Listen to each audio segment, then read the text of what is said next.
Get to know all your favorite VRChat DJs all in one place. This is VRCDJ Live. Honestly, outside of my producers sitting there saying 2 minutes, Rob, 1 minute, Rob, and then 30 seconds, and we're just sitting here kind of just having a little conversation about all sorts of fun things on the program. I'm like, oh, I guess it is time to start the program, and everyone in chat's like getting ready and excited. So finally, we're back on track. Welcome, everybody, to VRCDJ Live. I'm Rob Roman, your host, and of course, if you're new here to the program, please follow along. Please like and follow and subscribe and, you know, all that other good nonsense. Of course, this is a live program here in VRChat where we talk to all of your favorite people, from DJs to club owners to VJs to dancers to security, even to the members of our community as well. And one of the fun part of this program is not only do we get to see and talk to the DJs, but the community. You guys in chat, you guys get to ask the questions, be a part of this entire process, and get along with the community. And not only today do we have one special guest, not only do we have two special guests, but we have three special guests. And let me explain it like this. According to their website, it is the ultimate mystical adventure where EDM fans unite for 3 unforgettable nights of sheer ecstasy, pulsating beats, and wild partying. They've been setting this up for the past couple of years with pretty full, if not entirely full, instances when the shows are going. And obviously now with groups, it has gotten much easier to be a part of these types of events. So please welcome to VRC DJ Live, Scoot, Ari Gold, and Vesturo from Gathering. Welcome, guys. It's glad to have you all here. Yeah, Hello. Yeah, you guys seem a little tired, and I know it for me it's in the afternoon, but for you guys I'm sure it's a little bit later in the day. But like, listen, it's a live program. I'm not saying that you have to sit here and sleep for 2 hours, but a gathering of sleepy people is still a gathering. Is that not true? We're still gathering our strength. Yeah, exactly. Yeah, the gathering of the strength. This is things that, God, I can already see the puns tonight. I mean, Many. it's already bad enough because it's like I think throughout the day, or throughout the week, Monday through Thursday, give or take, you know, everybody's working, everybody's like making their money, they're doing their own thing, and then Friday, Saturday, it always just seems like either Friday and Saturday, not so much Sunday, but Friday and Saturday, that's when it like hits the hardest, when everyone's like, all right, all of our responsibilities are thrown out the window. We're just here to party and we're here to have a good time. Is that kind of how you guys operate too? Yep. I guess, yeah. I mean, for me, it's kind of less partying on the weekends because I'm mostly having more to do on Saturdays. But otherwise, Am I the try to only go one on who's that. more productive on the weekend than during the week? I Probably. honestly don't have a schedule for it. Like, it's just a completely raw brute force. Well, I would assume that, like, again, for you two over here, both operations leads, that you guys kind of operate off of each other, and as far as understanding what type of roles that you need to be, and of course we'll get to Scoot with the promotion side of it. But for those people that really don't know, because we still have a lot of people that come to Gathering and enjoy the show, but they don't really know what you guys do as far as operations lead. So do you guys want to kind of explain a little bit about some of the things you have to get done throughout the week? I mean, Ari should start because Ari is doing all the hard work. I don't know. You're doing the world, and I don't know what else you do. Probably also.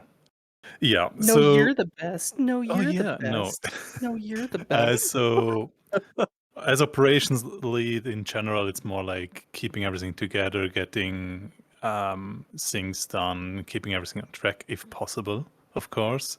Sometimes, you know, there's a bit of tense things happening, and other times it's very well going, everything. As for my case, I'm especially in charge basically on getting DJs ready for the main event, for the main lineup. Get them onboarded, get them to, let them know what's happening, how we're gonna proceed from here on. I mean, some have been booked months ago, others will be booked. And yeah, so that's what lately is more on my side, and the other thing is like, get to know what the others are doing, if is everything on check, and basically being on the same side as we, and then help out where I can. Nice. And V, you say you were doing a lot of the world creation stuff. Tell us a little bit about your processes throughout the week, besides just sitting in front of Blender and scratching your head. Honestly, at the moment, it's not even a lot of being in Blender and being productive on that side. At the moment, it's a lot of sitting just in Visual Studio, because my main role inside of the world development team is UI, UX, and backend. So like all the neat little systems under the hood that make the worlds work. We have outstandingly talented environment design artists, so I thankfully don't have to spend too much time with Blender. And then obviously we'll kind of want to get to Scoot as well too, to talk a little bit about the promotion stuff. It's fun to talk to Scoot as well, just because the fact that I was gonna say you started kind of jittering there a little bit, but you're back. That's good. Just the fact that there is a lot of promotion that has happened, and there's a lot of other things along with ministry that you do help out with. So tell us about your process, especially going into Gathering. So it's kind of interesting for me because when the only thing I have to do is promotions, it feels like I have nothing to do for a singular project. But it's been new for Gathering, at least so far. We're kind of still a little ways out from the main piece, and as things are being built and solidified, there's only so much to talk about. Right now, a lot of boots on the ground stuff is happening with people from last year, communities that are looking out for what's, coming and trying to get them talking.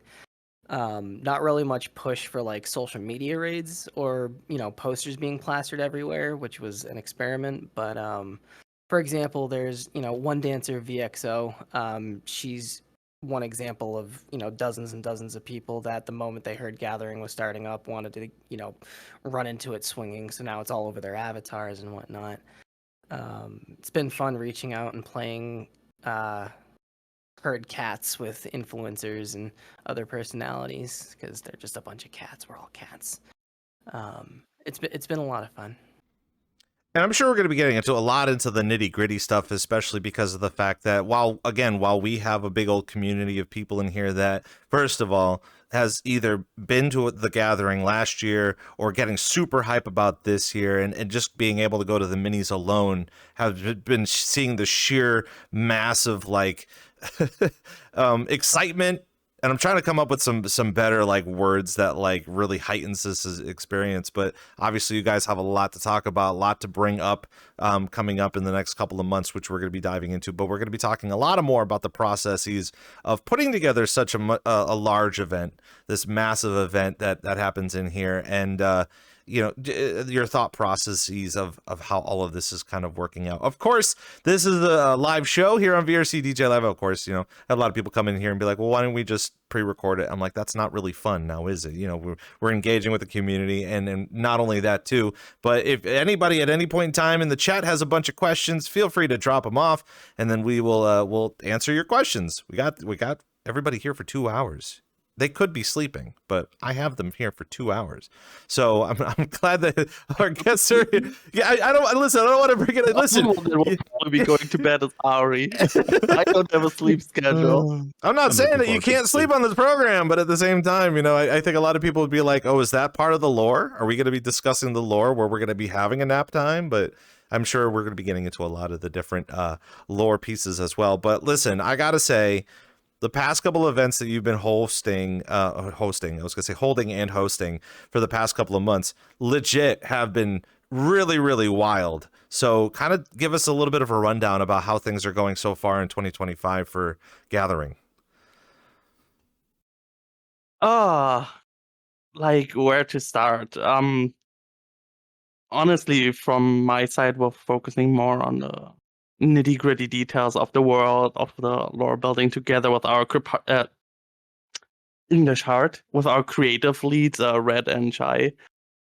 We're doing our hardest to make sure that the whole words are working together and clicking together, that they all tell a story without being too much on the nose.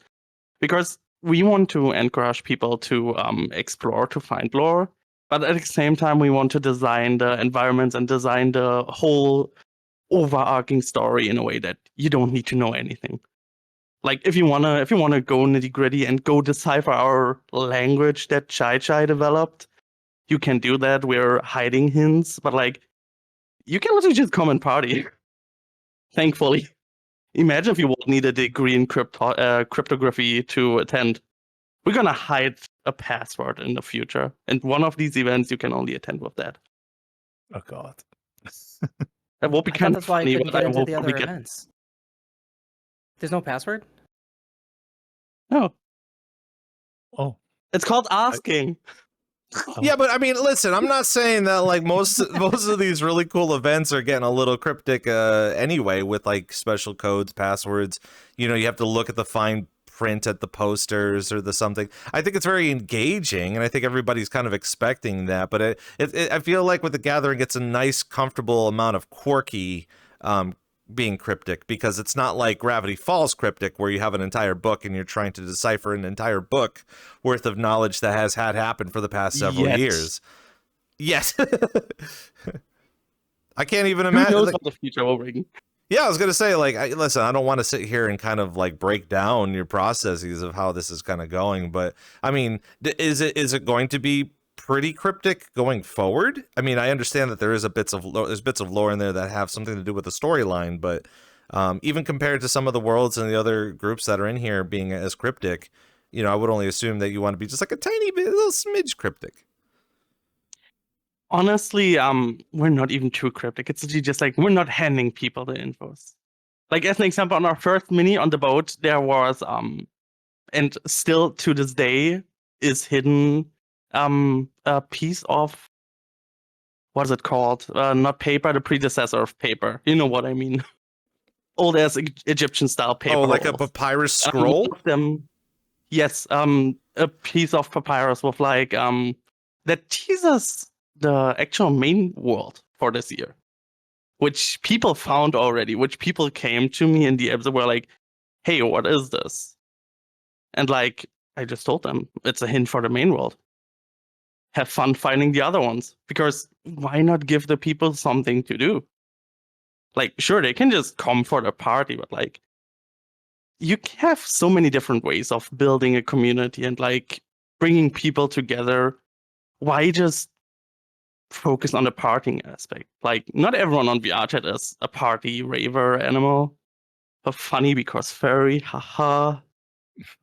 We have role players, we have world hoppers, we have photographers, we have so many different niches in VRChat. Like, why not try to give the different niches something to do, you know? A little bit easier than just putting in a pool table, that's for sure. I know a lot of people are just like, oh, they see the pool table as if it was a very inviting thing anyway to have a pool table. Not saying that you need to put a cryptic password in the pool table. Maybe you have to play pool to gain entrance into. I mean, that would be maddening. I'm sorry, but like you would actually have to like team up with someone you don't even know to play pool just to open up the instance. You know what would have been cruel? Oh God. Have you ever gone to one of those like really high fidelity, not quite adventure, but like slight puzzle maps, and you're like going through this amazing experience, and at the end of it, your reward is literally a couch, a pool table, and a video player, and you're just like, what is this doing here? You got like the pens that don't even have like the custom FBX or anything, and you're just like, what? Yeah, but that would make a little Like, bit more the sense whole if that gathering was just becomes was that. real life, you know, like if you actually had to go through like what are they called, the escape rooms. Let's just say you have to do an escape room to pay your rent, and then once you do the escape room, you get the luxuries of a couch and a bed and a TV. You want furnishings? Play my little game. I would. What a Rent's player expensive. game to find our lore. Honestly, now I want to do that. I swear to God, I will actually do that. I will add a random ass puzzle into this year's main world that gives you like a specific piece of lore. Listen, Just I'm because how- I'm not saying that's how that the Mirror people of Dwellers got chat what they need to want. like write this information down, because the next mini that's happening, you have a whole list of puzzles. And I'm also not saying that you are writing said puzzles on this program, that people have to watch the program to get the hits. Listen, it may be true. It may not be true. You're going to need to find out. I'm pretty confident Shai our main creative writer is in chat, and I hope she wrote that down because she knows I will come pointy fingers at her anyway about figuring out a cool little puzzle that we can spread out over the rest of the worlds leading up to the main deal. Just so that already wrote. people actually have a good reason to go explore the worlds outside of the event, just to find these nifty little hints to crack the puzzle at main. Because honestly, it sounds like a good idea. Like, literally, there is no better way to keep people engaged. Just send them on a hunt. Yeah, Send them on adventure. I was gonna say that, like, you know, just hearing this bit of information too is very, very interesting, just because of the fact that, yeah, I feel like you're taking something that like everybody's expecting to come in and party and see the maps and stuff, but the maps are cool to see and be a part of while you're there, but you obviously you're going to want everybody to go around and see everything that had been created, especially even this past mini alone, like getting, you know, dropped off in the desert, and then you have to kind of like scale through the desert into this construction site, which leads to some temple that has all sorts of cool looking things in the middle. But despite the fact that people are like complaining out loud that they're like, I can only go so fast to walk to the temple, and I gotta go up and down the ramps, and I have to go around the ramps to go down the ramps. There's like a TV in the sand just to help out. Like, I mean, there's a little trickly like magic dust that like it shows you the way to go, but you know, I can't help but feel like if you're gonna spawn in the desert, that someone some point in time is just going to turn around and go the other way, because that's a fun thing to do in video games, right? Honestly, you can thank Aztec Angelo from the development team for that. That did not happen at all, because originally my idea was to just get rid of the colliders around the world and make it way bigger. There's no one wants to get lost in the desert ladder, but sadly I did not get my will. One of these days, though, I will just remove all colliders and you can go explore and get lost for 3 days straight. I mean, I think it would be even hilarious too that if you do get lost in the sands and desert, you just kind of hear the desert theme from Super Mario, and you start seeing Super Mario like figures running around, because it's like that you're kind of getting lost in that area anyway. as long as the sun doesn't start grilling me. Spooky ass sun from that one Super Mario game just comes and gets you and respawns you. I mean, that's a way to do it. I mean, there's some maps too that like you're a part of, and you technically, there is a sign that says, this is where if you fall through this gap, you will die and you will go back to spawn. I mean, people do tend to do that from time to time anyway, just because it's a fun little time. But as we are talking a lot about the gathering, we'll be talking a lot about the different events that will be happening in the next couple of months. I know it's very thrilling. It's still super early before like the major one, but at the same time too, people should be going to the minis and people should be learning about all the different lore and all the pieces. And even before we get to all of that, let's discuss it. Let's discuss the beginning. Let's discuss how it even started. And even more so, because again, within our community, we already know what it is. But there's a lot of people online that don't know what the gathering is. So who wants to be the first to explain what even is the gathering? You will hate me for that one. It's a virtual festival. That's it? That's your answer? All that is, okay. That's literally my answer. Oh, man. Go on a 10-hour Chat's going to hate that. It's not even just me hating that. Everyone's going to be like, that's it? I've invested so much time on that. Art form. Like, I could obviously go on and rant about how it's about coming together as a community without any labels, without any names. Just, like, enjoying the art, enjoying the environment, enjoying the storytelling. But, like, nobody wants to hear me ramble about that for 3 hours. Yeah, but it's a lore thing, though, right? I mean, you want to be... it's very little cryptic that you could say... It's That's like... So we have, like, the lore, right? That, like, Shay and the other creatives are writing. But then I guess that's, like... BTS lore, right? Like, so did you just call her Shay? You know she will come for you for that one. I'm on a public stream live. She can't kill me yet. Clipped. Hi, Shay. Anyways, yeah, I think so being behind the scenes on a lot of different projects, it's really cool seeing like, you ever have that conversation? Like, what if we all just like tossed away our flags and like just did something? Oof. Seeing a bunch of different leads and I won't name drop because there's so many, I'm going to forget some, and that's not fair. But like seeing different leads and staff and creatives from other very large notable projects in VRChat and several of our partners take their hat off to come to the table together, you can still see the signature of all their work. So if you know what you're looking for, you know who's working on what. But that identity is, and we're going to get real cheesy here, is a gathering of minds and talents. And so like the culture is just kind of built there. Even if somehow every single doc written got deleted and it got started from scratch, the love and whatnot, it'd be frustrating. I think we'd all spend a day going bald. But it's really cool to see what that actually looks like on the other side. And to see how the community receives that, because at the end of the day, a huge thing, if I'm, and correct me if I'm wrong, a huge notion for that is that when we're working with influencers or brands, like for example, if things, connect well, certain partners in ministry are going to be helping out, but it's not going to be like,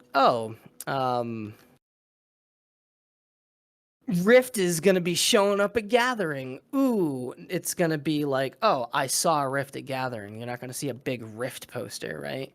And that's just, it's really neat to see all those resources being pushed forward and achieving the same, because that, I feel like that kind of washes it clean of stigmas and favoritism from, because like we love our home clubs, right? Like we love like if I wasn't a promoter, or so if I didn't run ministry, I'd have my favorite places to go, right? Like I love going to Rift, or I love going to Shelter, or I love going to the Black Cat.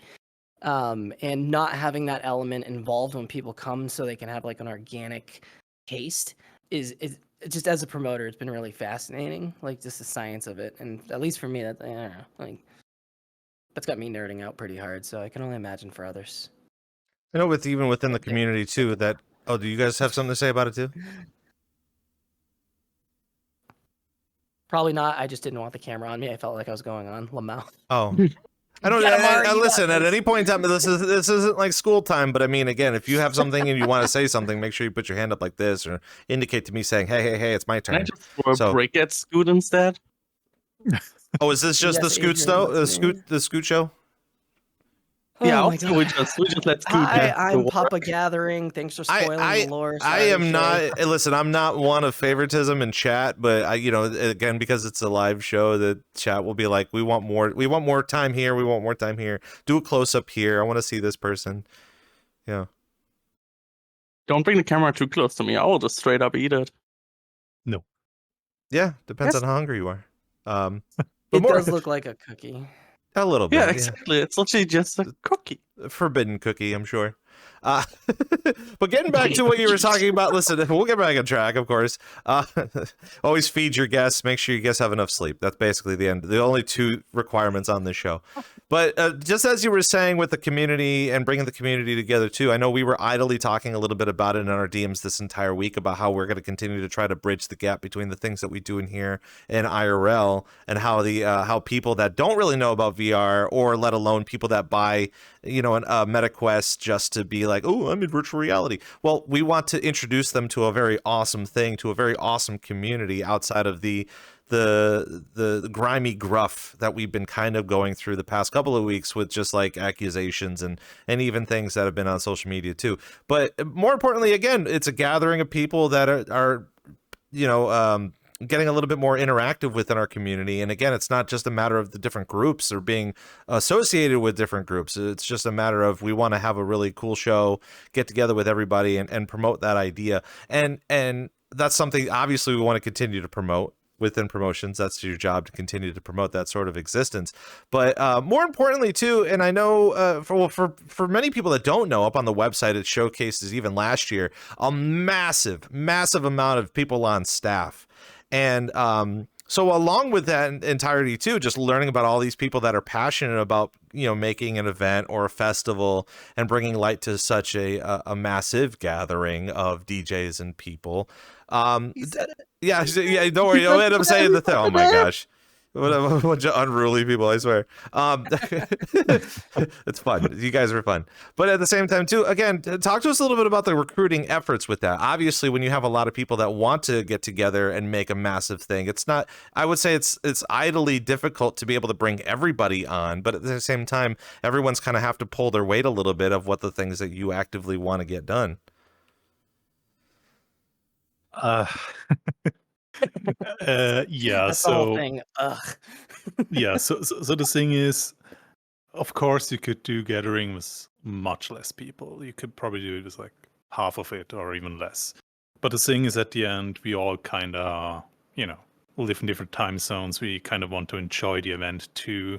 Maybe we know how it is from other events when you do like be there for like several 8 hours, 8, 9, 12 hours on call all the time, being I don't know, photography, VJLD, what I don't know what else there is. What is that? So for example, last year I just wanted a lot of production crew, those that take the pictures and videos, because at the end when you take pictures you have different people, different styles, so that's also one thing.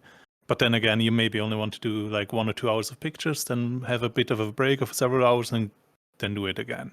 So of course I could, or 3, 4 people could do the whole event. And then we had, I don't know, what would we have, like 20 production, like people who, editors, videos and pictures people. And yeah, so just for that, and then during how you gather those people, like, because I am a photographer, or was a photographer, depending how you want to say it, I was in contact with many other media people, and I was also at SLive as production crew, and from there I also got to know, like, I don't know, a lot of media people. So basically what I did, I asked more or less my friends, who were, a lot of them were, pictures or video guys, and then brought everyone together and told them, hey, want to join us? And then from a handful of people from World Devs to plus 20, just in a day, basically. And then the other, what it felt like to me, like the other were also like, oh yeah, maybe I need also more people, more moderators, more everything. Because then there's the other thing, the moderators. Like, okay, when you have one instance, okay, that's maybe enough for 2 moderators per, I don't know, hour or something. But what if you have a second instance or a third instance? Okay, now you have to think about, oh shit, I actually need like, I don't know, maybe 6 moderators per hour to do everything. Like one in the more at the front, one in the crowd, so that we get all the very poors away, that we get people that do things that you shouldn't do in such a safe environment, and just get them out, or tell them they shouldn't do it. And yeah, that's how I don't know, were we around almost 100, I believe, last year with staff? No, not that much. Like, if we include the VJs, obviously, Yeah, like that was one of the big issues that we had last year, VJs.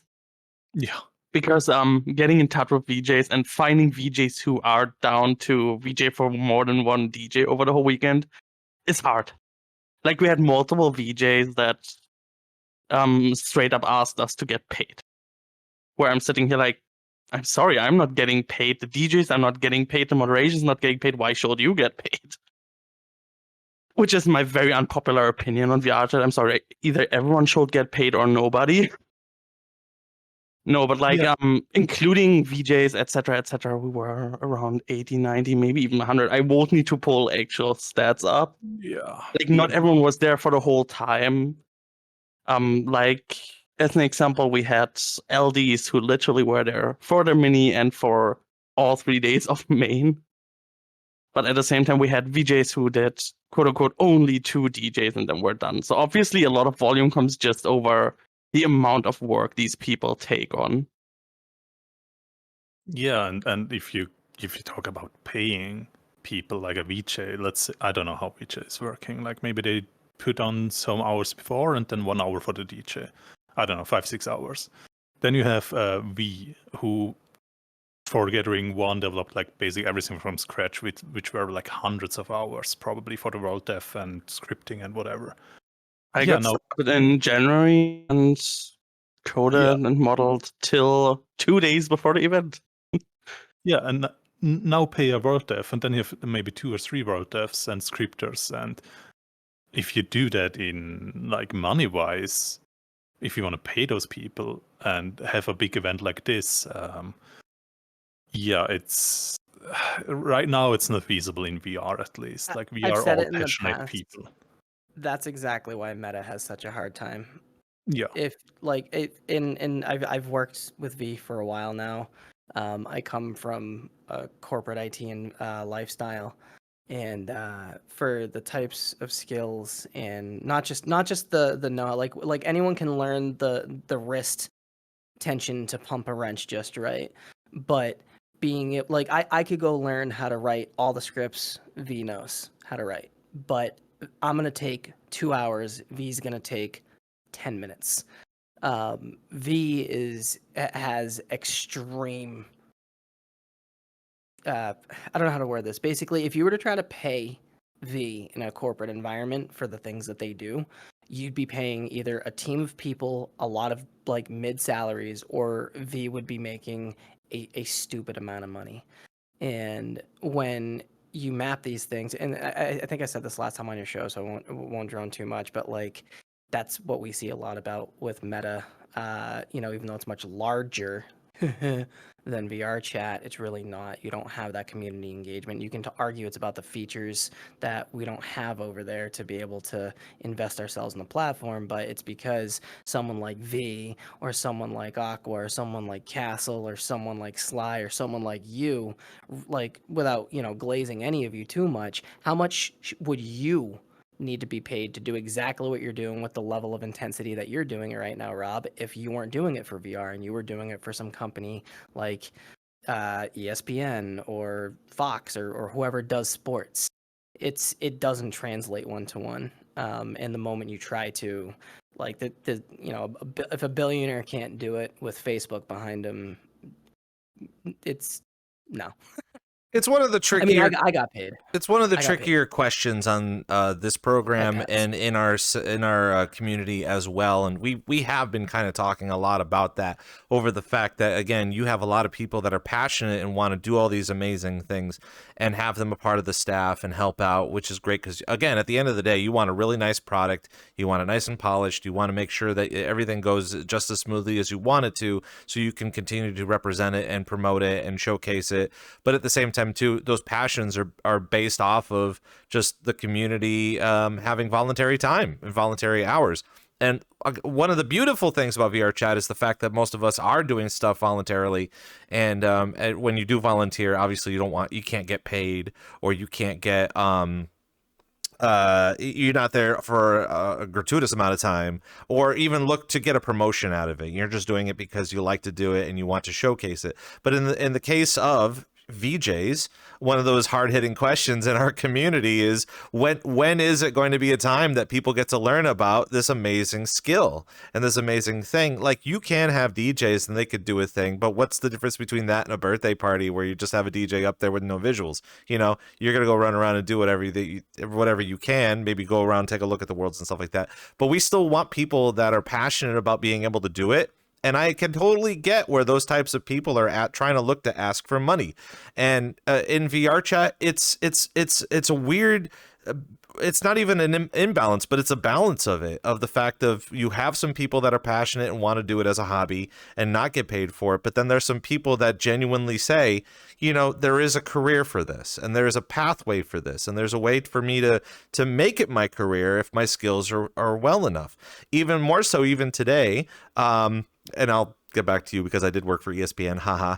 At the same time, so I know that answer. I can tell you. I was like, wait a minute, what does this feel? Yeah, I mean, listen, I feel like everybody kind of needs to know. But I was thinking about that a lot today too, where it's just like, I'm getting a little bit better at Blender. And I'm not by any means a professional, but just as you were saying, compared to the person who can make something a lot faster than a whole team of people that are even novices, or like, they don't really know what's going on, you should be able to get paid based off of your skill and not so much of your time, because you could get things done at a shorter amount of time, but with the amount of skill that it takes to do that, it should compensate for the amount of time it should normally take you anyway. So you should be able to get some of that funding as well. However, again, when we have a product such as The Gathering, creating this stuff just for the sheer thrill of putting on a show, that's all great, grand, and good, but how many of those shows does it take to break the camel's back when at some point in time you're sitting here saying, damn, I could be making it a career of this, or get paid for this. We're spending all of our voluntary time for this. So that's kind of the processes of what we're going to kind of break down a little bit later on in the program. And I think I want to get a little bit of a rebuttal here, but like, of course, there's a lot of DJs that want to become DJs, or people that want to become DJs. Where do you think we should start with the VJs? Because again, if there is such an absence of VJs in our community, and I think Scoot's got the answer for this, but the real thing is we go through this every year. We need more VJs. So this is something I noticed with GearFest. I won't name drop to explain this because it's not a good or a bad. But what I noticed, and it's like if we go back in time, if we took a Wayback Machine to look at when video players barely worked, right? Like when the Spotify DJ was the only DJ you had because that's the only link that worked. We didn't have live links yet. Especially with actual like industry DJs that were coming from IRL into VR, they had a lot of struggle with coordinating. And so what ends up happening a lot that I see is we'll be like, oh my God, there's no VJs. We need LDs. What's going to happen? Who's going to run the DMX? And then like a week before the event, you have too many. And then you end up with this like backlog of like, I've been reaching out to these people for 2-3 weeks, 1-2 months. And then the week of, they show up. You didn't know they were going to start hitting you back, but now they need information. That's public that they can grab, but they don't know where to look because at the time they didn't read that part, right? And that's not exactly their, sometimes it's their fault. Sometimes it's not. Sometimes life gets in the way. Sometimes, the age old, I've been on VRChat for 2 years, but never learned how to read. Before we can talk about how do we strategize VJs becoming more mainstream or getting enough of them or not having enough of them or whatever, I think we need to utilize them more so that way that culture can get built, because right now what they do is fantastic and it's one of the most valuable things in my opinion for shows in VRChat. But just like with DJs, some of the best ones are unsung heroes that do the insanest amount of work. And and again, I'm not going to name drop because this is a spectrum, but some of them who want to get paid should. Some of them who want to get paid also should, but drive that nail so hard they never would because no one wants that in their environment. But it's not their fault because they're still right. But again, it's the delivery, it's how they're networking in this space, because what works IRL does not translate here. And it's not because, VR IRL, it's just, it's a different culture physically, not like, oh, you got to know how to talk to people. You got to be like using the right jargon. And no, it's just literally a different framework. And with a lot of VJs or DJs or dancers, time is everything. And a lot of time gets wasted figuring out the basics of communication, and that's just not worth their time. So you get hit with I need to be paid or don't talk to me, and it looks dickish, even though it's not. And then sometimes it is, and you don't pick up on it, and so you move forward, and it can become uncomfortable. I think that has to be ironed out first before we can answer the question you just asked, and I don't think that can be ironed out until we just brute force it for a little bit longer and have more VJs in the room to kind of bang their heads together and go, actually, this is easier if I do this, and now I don't want to, okay, now I can get paid for this, or not, or whatever. I think all of that has to be hashed out more first, because there's plenty of VJs. But how do you find them on time? How do you reach out to them? Is there a VJ collective server? There's a couple. Do they answer? It's a VJ collective Discord that I know of, the one with the big red logo. But like, I'm gonna be honest, every time I try to book VJs via that, fuck all. Like literally fuck all responses, not even reactions. So like, I'm sorry. I can see like VJs want to get paid because I can speak from experience with that. I was a VJ myself for quite a while. Like the clips, etc., the software is stupidly expensive. Like as an example, Resolume, even on sale, it's $100. and then these clip pucks, etc., etc. Or you just use straight up Touch Designer, Blender, After Effects, make your own loops. That's dozens, if not hundreds of hours, but like still nobody's getting paid. So why should the VJ be entitled to require payment when you have on the other end our LDs who literally big shout out Hydra last year. Hydra VJ'd a total of 18 hours over the whole main, over all 3 days. Not VJ'd, LD'd, sorry. LD'd. Homie didn't even ask about money. Like, I'm gonna be honest, if I would have had money, I would have given it to Hydra because Hydra literally did insane amounts of work. And like, when you can become a mill worker about it, your stuff is expensive, but like, I'm sorry. Well, I feel like there's got to be like a social norm on how we have to approach this scenario too, because again, I don't want to think that a lot of professionals in VR chat need to feel dickish or sound dickish based on the quality of their content. And at the same time, too, you know, they don't want to seem like they're not worthy enough because there's no pay. But at the same time, I feel like there should be maybe just not even just a checklist, but just like a social norm of how to handle something like that. And internally, the only thing that I could think about is having a product that you can promote and show, you know, have some sort of a portfolio that you can show that states why you need to be paid for the things that you do. But at the same time, too, free game, free software, free, you know, whatever's, you know, there has to be a social norm where we can throw a bone once in a while. Unpopular opinion plug, but we do need the platform to grow for these things to become easier. And there's this cool little thing called the creator economy. I don't know how that could apply there, but I'm pretty sure we're close to seeing clubs or performers doing subscription-based stuff. I haven't been able to touch that, but imagine that. What if that was the answer? Right now, I guarantee whoever just heard that, like, someone's gonna hear and go, Scoot's an idiot. Why would he say something so stupid? I don't like the conversion rate. I don't like that. But like, it's not gonna get better if it doesn't get used, and if that's in-house, like that's another quirky thing to think about too, is the fact that if at some point in time, let's just say you've been DJing or doing VJing for 2 years and you're getting really good and you have really good examples, where is that line that you get to cross to say my worth is I have more worth than I have had before?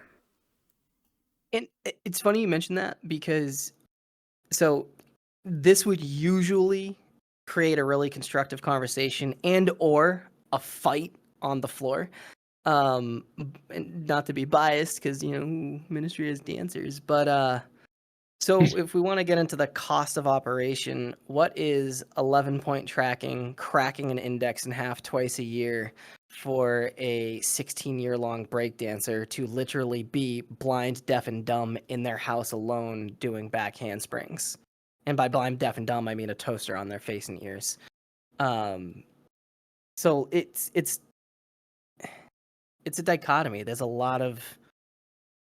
We can get into DJs paying for their decks and having certain sound channel, you know, availability, servers at home networks. We talk about VJs and their software, the hardware of a VR dancer. I don't think we're there yet for that conversation, because no matter who we're talking about, the moment you hit a level of quality, it doesn't matter what genre or performer it is, it's expensive for them. I think what we'll do currently is we'll put this on the back burner. Obviously, we still have a lot of other things that we have to talk about, and obviously this is a very heated conversation.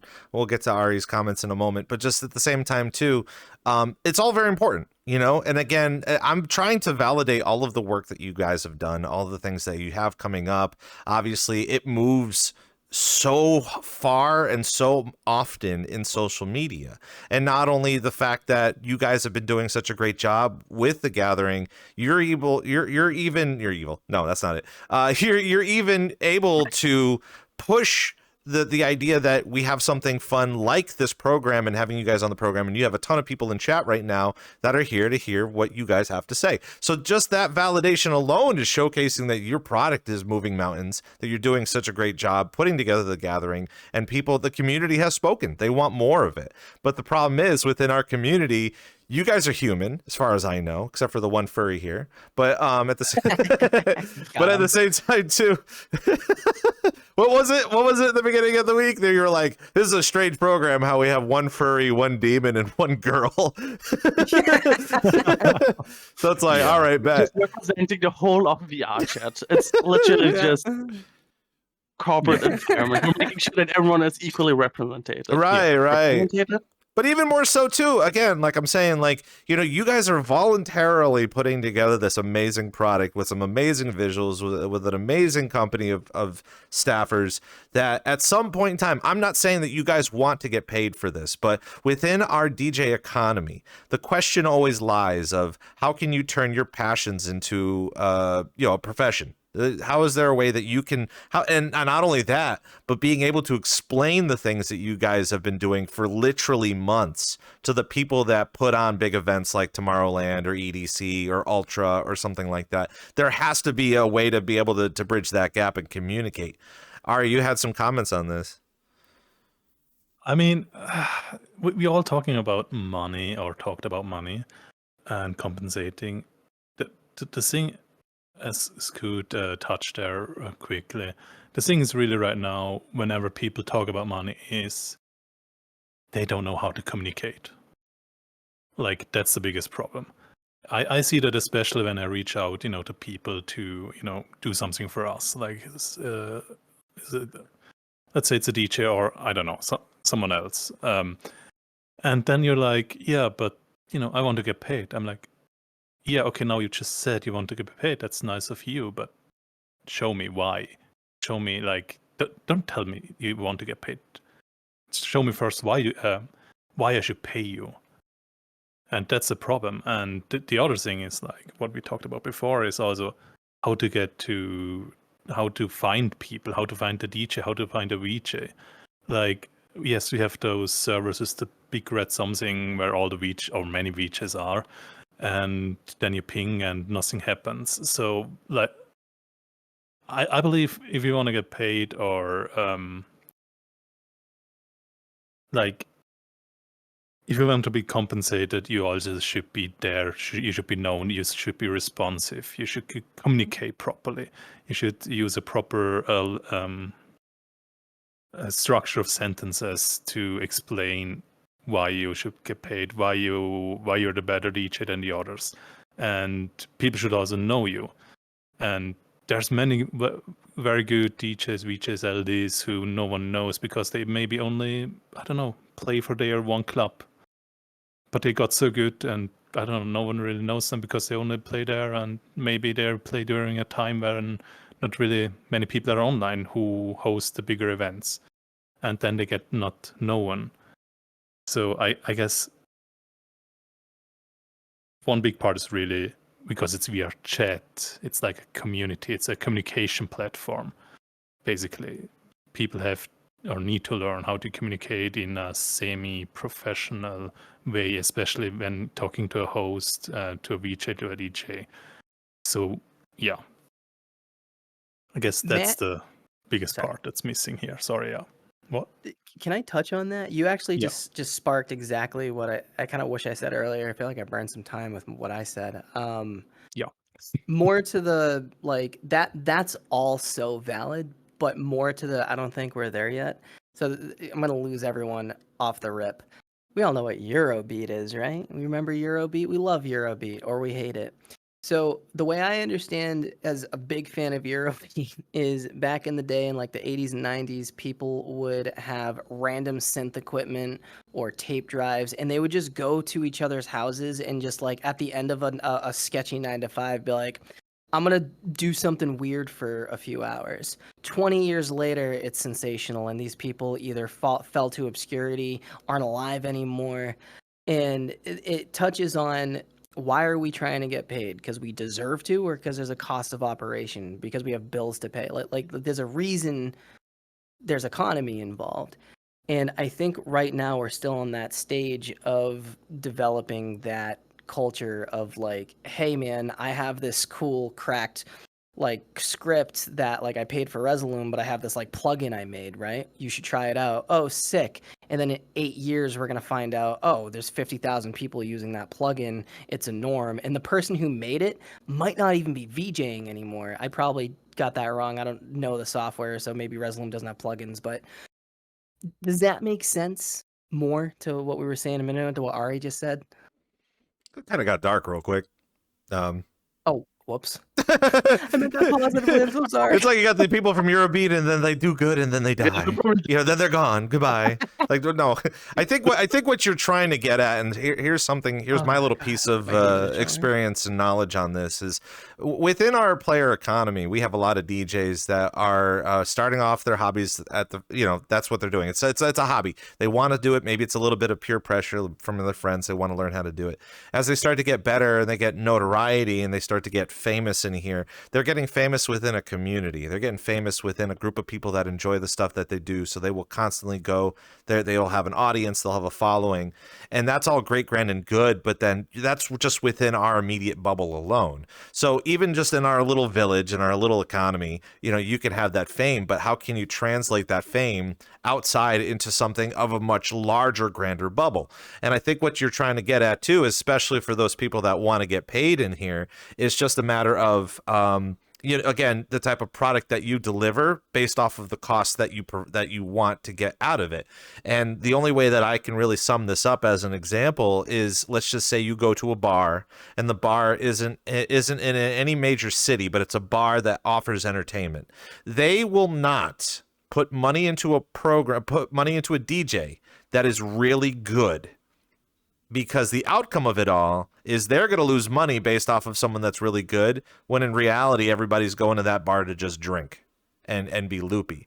So to cheapen it up is they will hire like the owner's daughter's boyfriend who DJs. That will be cheaper for a product that is just as equal to the person who charges a medium price.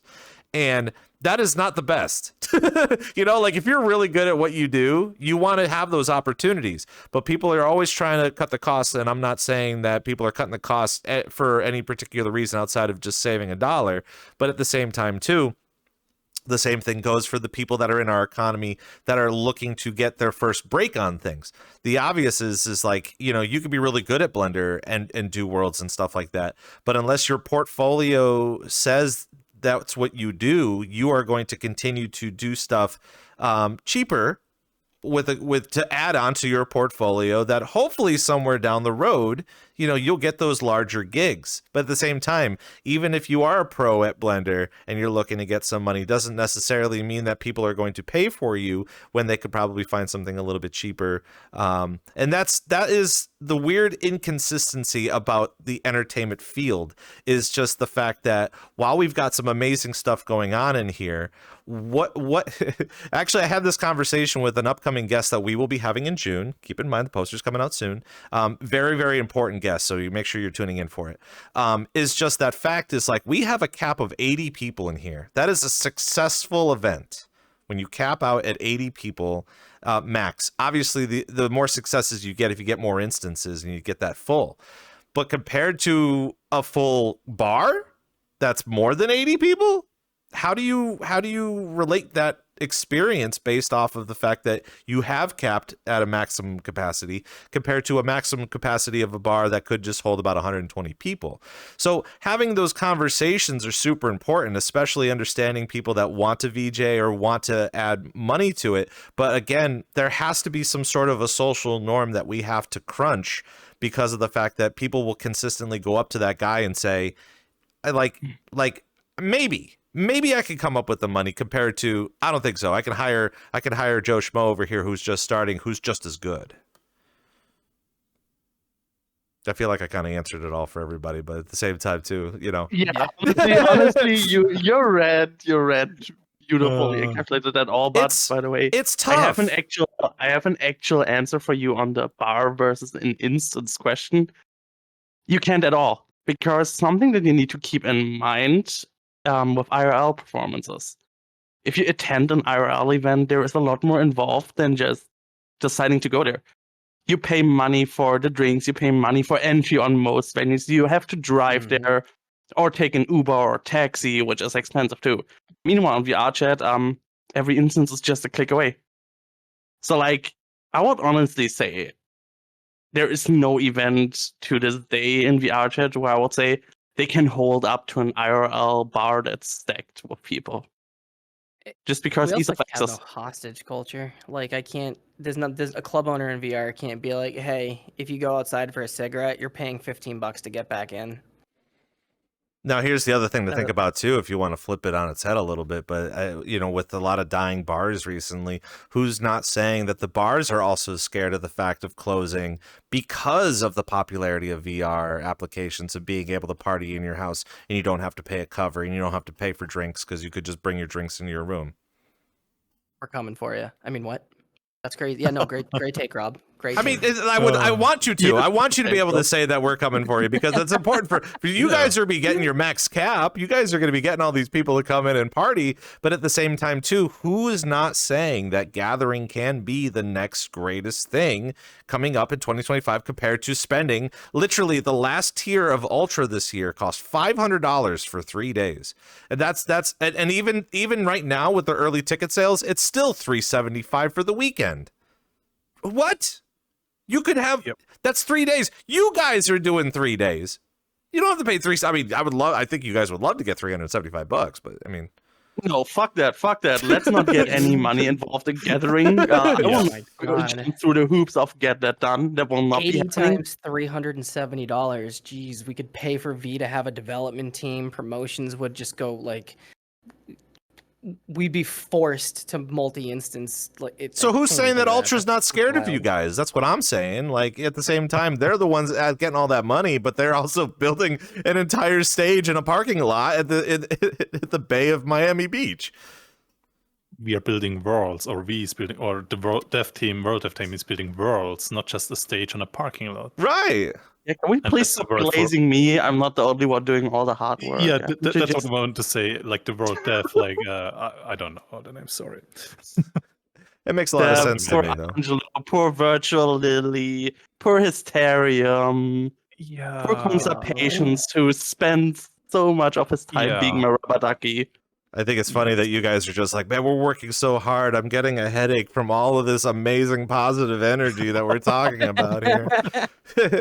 Anyway, it's VRCDJLIVE, of course. We're sitting here with Scoot and V and Ari Gold of Gathering, and we're just kind of taking our time to kind of understand the scenario of the scene and kind of get an understanding of all the different things that we got going on here. I want to touch a little bit upon it because obviously I think a lot of people are interested in what you guys are up to, a little bit more about you guys, and even how you even came into VRChat. So I'm going to give you a little bit of an opportunity to kind of showcase how you even got into VRChat to begin with.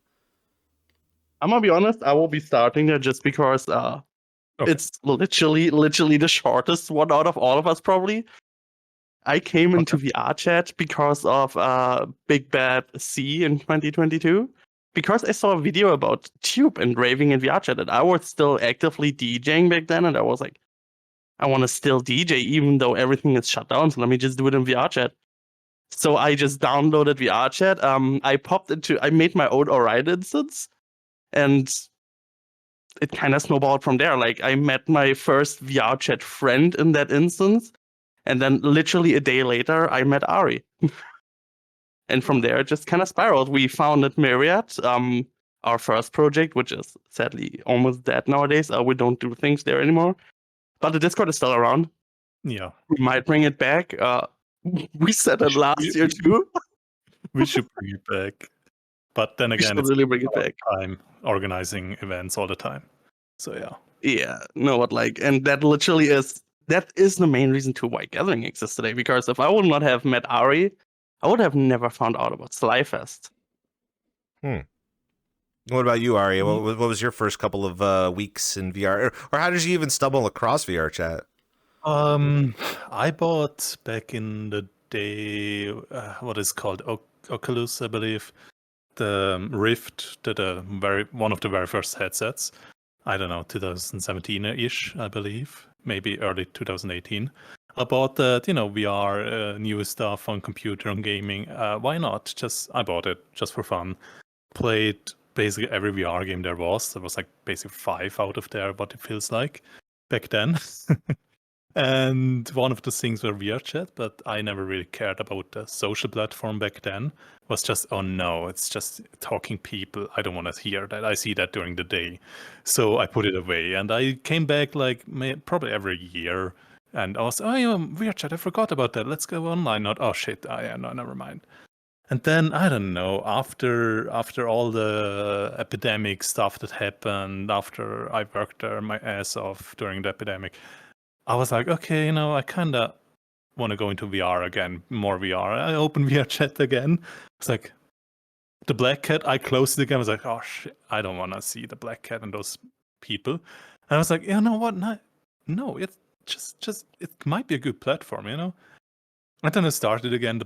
Of course, the black cat again, because it was one of those words where you push the first, like on the top left corner, for discovering something. And from there, I don't know how, but somehow I got into Club Orion because it was also one of those first recommended worlds. And I was like, oh my god, there's actually some people dancing. I think the first world was really a YouTube playing video. I was like, hey, that's kind of cool. And then I came online like every second day to Club Orion. It was like, oh my god. And one day there was some DJ. I don't know who it was. I was like, hey, oh my god, there's actually a DJ. And then I met someone else there who said he doesn't play anymore. And then we became friends, and the friend group got bigger. And sometime later, week 2, 3 later, I met V. And I don't know, then I believe Just Party had a public Club Orion instance. And there I was talking to people. There was like the first rave real scene. I'm pretty sure it was Just Party. Was like the first real scene there.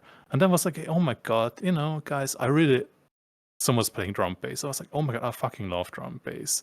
Because where I live, there's like nothing nearby. The closest by time is London. I just fly to London and beg for drum bass. So I don't want to fly there. So, yeah, and then someone, I believe, I'm not sure if Como was already there in that instance. And then I was talking about drum bass, and Como was like, yeah, there's like a ton of drum bass in VR. Like, what? I don't believe you. Like, no one listens to drum bass outside of UK. And then he showed me, I'm not sure where we went next, to some other party. I believe 10XX was playing. We weren't there, and somehow randomly I stumbled onto Mass, some kind of stress test of the chapel back then. And from there on, I went from party to party, went into it, and found out you could take pictures, with the camera there, where your in-game camera, not just a screenshot. I was like, oh my god, I did a lot of photography, IRL photography. So I was like, oh my god, I can do partying, I can do pictures. So yeah, why not do both? And I started with my crappy 1060, 1070 RTX, GTX, whatever that was back then. Yes. And I had like during events, I had like 2 or 3 frames because I showed everyone. Just to take a picture of a whole group. So I was struggling back then. But yeah, from there on, I was like, oh my god, that's so awesome. Like, you can just hop around. And then, from EU, you go to the US time zone, and then you got to know more people, more cool DJs. And then I know there was this one world by Digital Frog, I believe. As I don't know what kind of. It was using some kind of shaders and whatever. That was probably the first experience. Was like, oh my god, VR is so insane. You can do things where you can't do in IRL. Yes, you can do lasers and whatever in IRL, but here you actually had like some weird, not weird, but very cool show with shaders. With I don't know what's happening back then. I don't know all those words. And yeah, somehow from there on, I don't know. I also wanted to host, ask me, to host for Myriad, and then I started to dancing in VR dancing because I don't know.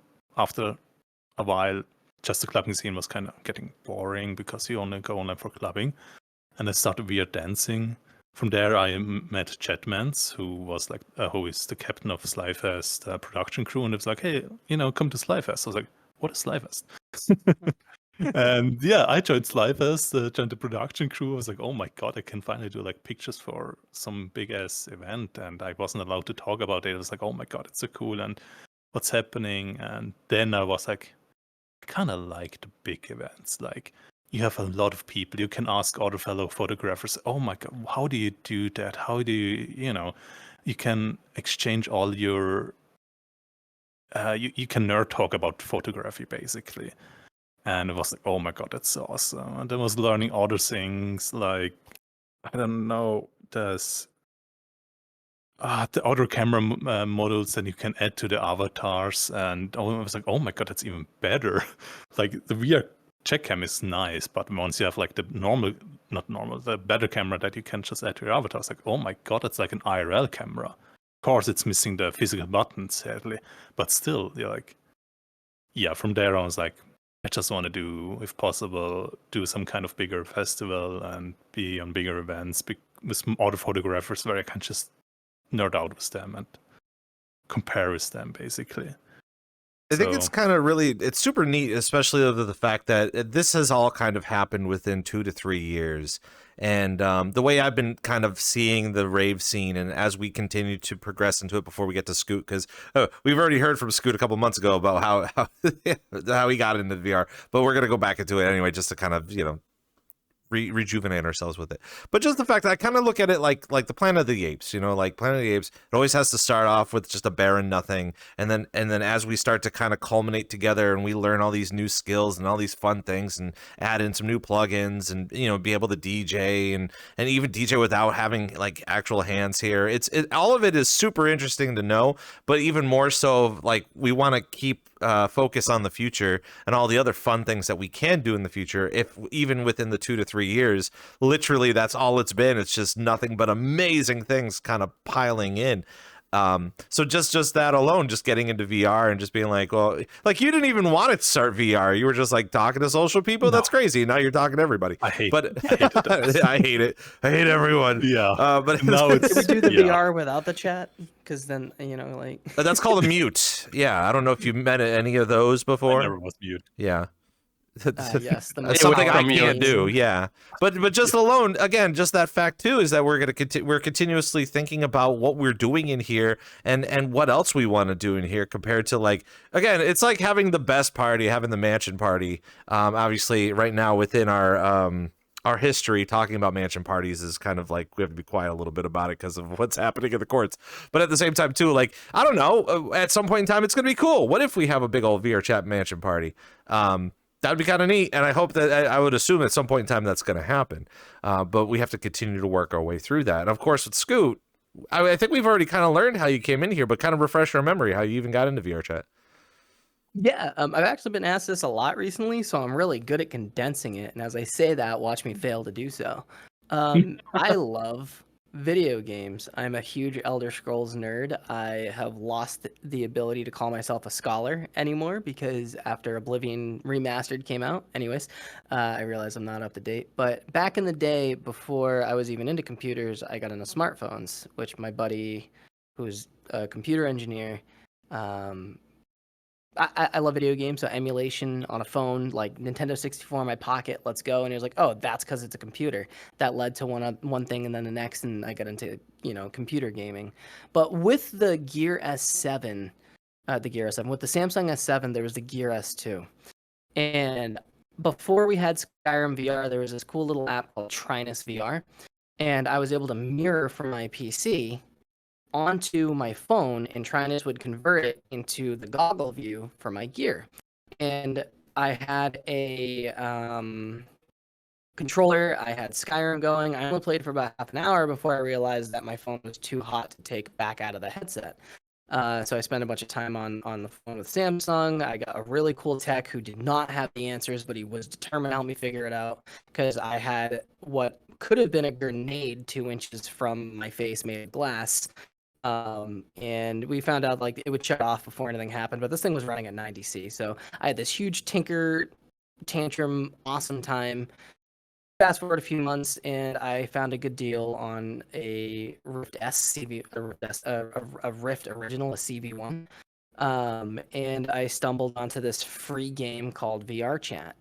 And after a few times in the game, we found the memes, I found the mirrors, doing funny things in the bathrooms at the Black Cat, pretending we're teenagers at the mall again, or picking arguments with Gundams because they didn't pour my drink right. I noticed something. I never really played Second Life. I tried it a few times, was not my cup of tea, way too uncanny. But I have friends who did a lot, and I used to watch a lot of the troll videos. I know, very, very, shame on Scoot because he's moderating so much now. But I did enjoy a lot of that content, and so I got to see a lot of the culture of Second Life and how intricate and deep the RP and the value was, the economy of the Linden. And so I started noticing similarities when I'd be going around pugs. And so I started asking people like, hey, where's the dark side of this? Where's the good stuff? Like you're not going to tell me that all this like cool stuff exists here, but there's not some like underlying culture. And that led me to a Void Club where I got my first avatar because I walk in, I see someone flying around and I was like, oh, that's so cool. And this guy, Captain Sean, comes up to me. He's like, hey, you want a flying avatar? And I was like, yeah, absolutely. He's like, all right, well, I didn't release this yet, so don't give this away, but here you go. And that's actually where these horns came from. Was the Demon Boy avatar, and every avatar I ever have will have these horns.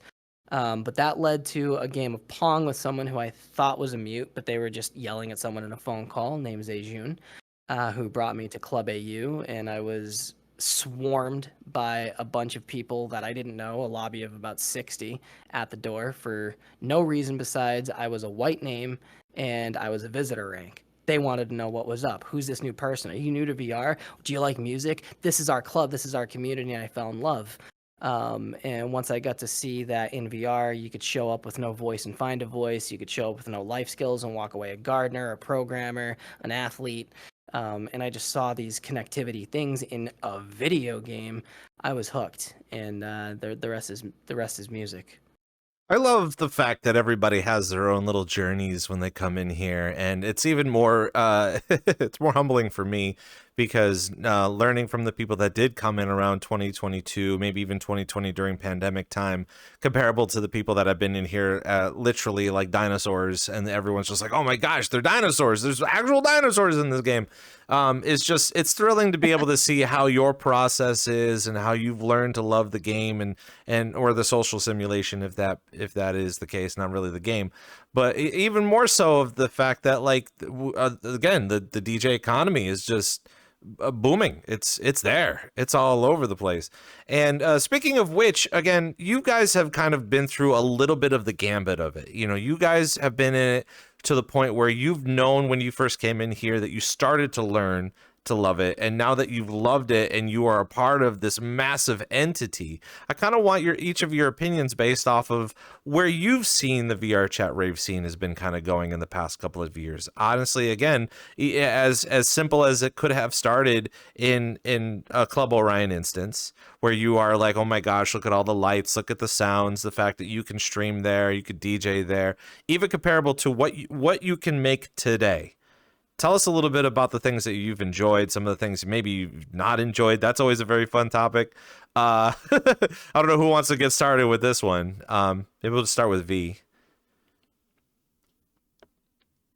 I think you should start with someone else so I can think about that longer. Is anybody? Yeah. So what the question was, how everything changed over the years? I would just say, like, when you first came in to experience it, obviously you were explaining how you even got into like the Club Orion, or even talking with Party Hub, and even learning about all the different things that Party Hub has been doing for our community to provide, examples of many different, not only just party venues, but genres as well.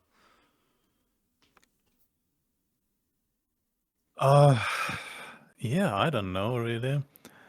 I basically went from club to club, and what I realized, in the beginning, I knew I just wanted to go, to the big names, to the whatever, the big names, big DJs, because you think they're good. Well, most of them are good, in my opinion, what I like as good. But then you realize, it's kind of you always have like 80 people or whatever in an instance, and yeah. And then later on you're like, let's go, you to maybe back to Club Orion, for example, and see who's teaching there, and they're like, oh my god, actually, like you always listen to the same DJs and what it feels like, and then you start getting to know new DJs again, and what it feels like. I don't know if there's like less DJs or more. I don't know, but it feels like there's ever just every time there's like the same people booked, basically, more or less, and you're like, yeah. Maybe because I don't explore so much anymore, new venues, but I don't know. Well, let me ask you this. Do you think that the older venues, like obviously every time that you went into Club Orion, as an example that we're using right now, there is a sense of nostalgia. There's a sense of how it used to be back when you first went into it, comparable to the newer venues that are here now. Do you think that those older venues will still be around for nostalgia purposes? Or do you think that we're going to continue to use those as our primary example of how we party right now? I believe as long as Club Orion will be in this preview window, of Worlds Checkout, it will be probably used quite a lot still. And I believe it's also still a good world. Performance could be a bit better, but I believe we should go back a bit more to older worlds. Maybe not all the time, but just to check out where we came from. Because now we have, depending what kind of world, we have super flashy ones, we have a replica of an IRL world, or I don't know what. But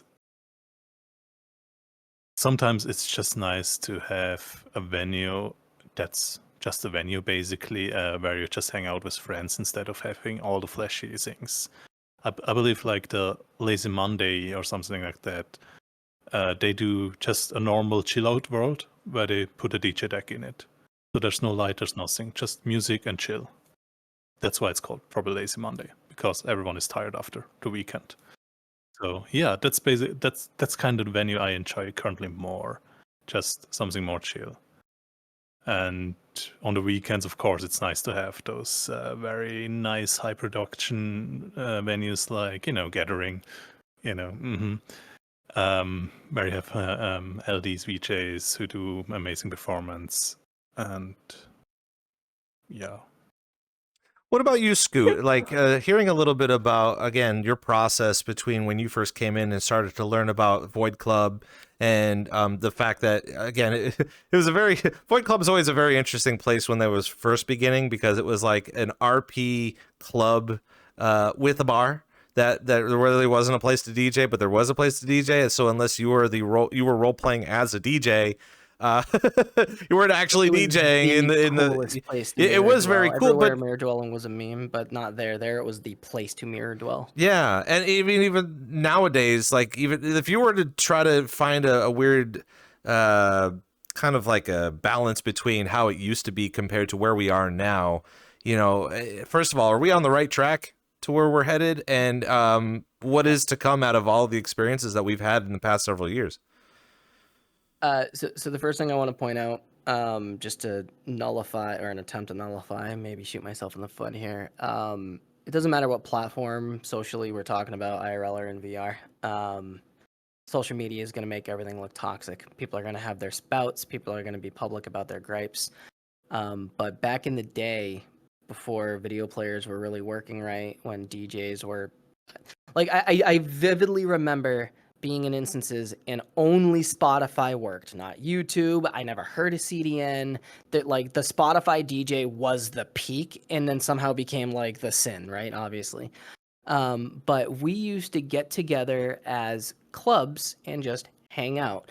Optimization meant a giant black box, and then you'd go in and you'd see pockets of people, and like one would like break off from this crowd and zip all the way across the floor to the next, like cockroaches under a fridge. we used to be very segmented. People would hate to work together because either these people aren't cool enough, or we're the first ones to do this. We're the first this type of dance team, or we're the first ones to DJ this way, or our lighting is so proper. And as you can see, every single underground D&B club is addicted to cement as a shader. I wish we could move on from that, but no, it's all cement. I won't gripe on that.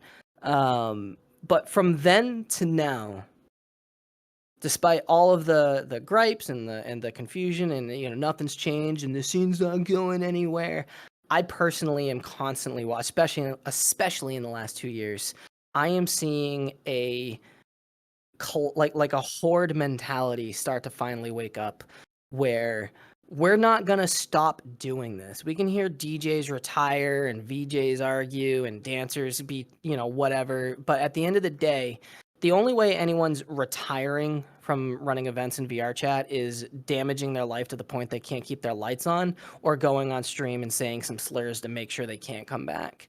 At the end of the day, we're gonna be here. And because of that, people are now subconsciously starting to think, okay, I've been doing this for 3 years, what can I do different? And that's becoming different types of collabs. Back in the day, the bar scene wouldn't touch the club scene. Now you're seeing some of the more popular bars that are popular because they are operating in public instances and moderating in some of the most toxic, stressful environments that a lot of the staff at Gathering you wouldn't find dead in. Now coming to things like Gathering or Gearfest because they're so used to that extreme environment. To them, that's pickles. That's normal. So when they come to us, it's like a day off. And we get these ironclad hosts, but what we also get is an entirely different demographic. And that's just one example from dancers and ravers. Back when Ministry first started, we used to hear constantly, I don't know if we want dancers because we don't want attention coming off the DJ.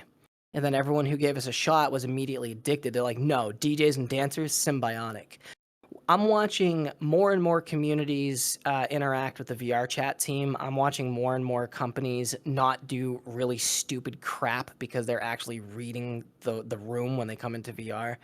It might not be painfully evident yet, but from my point of view, if my word means anything, we are 100% on the right track. And little by little, we're seeing more and more subconscious right decisions. We're seeing more willingness to work together, more willingness to go, I think I can learn from this person who just started, even though I've been doing this for 5 years. In IRL, I've been doing this for 10. The number one thing in the way, and it's finally starting to die on a majority, is I do this IRL, whether I'm a corporate C-suite executive, or I'm an IT specialist, or I'm a DJ, or a spokesperson, a promoter.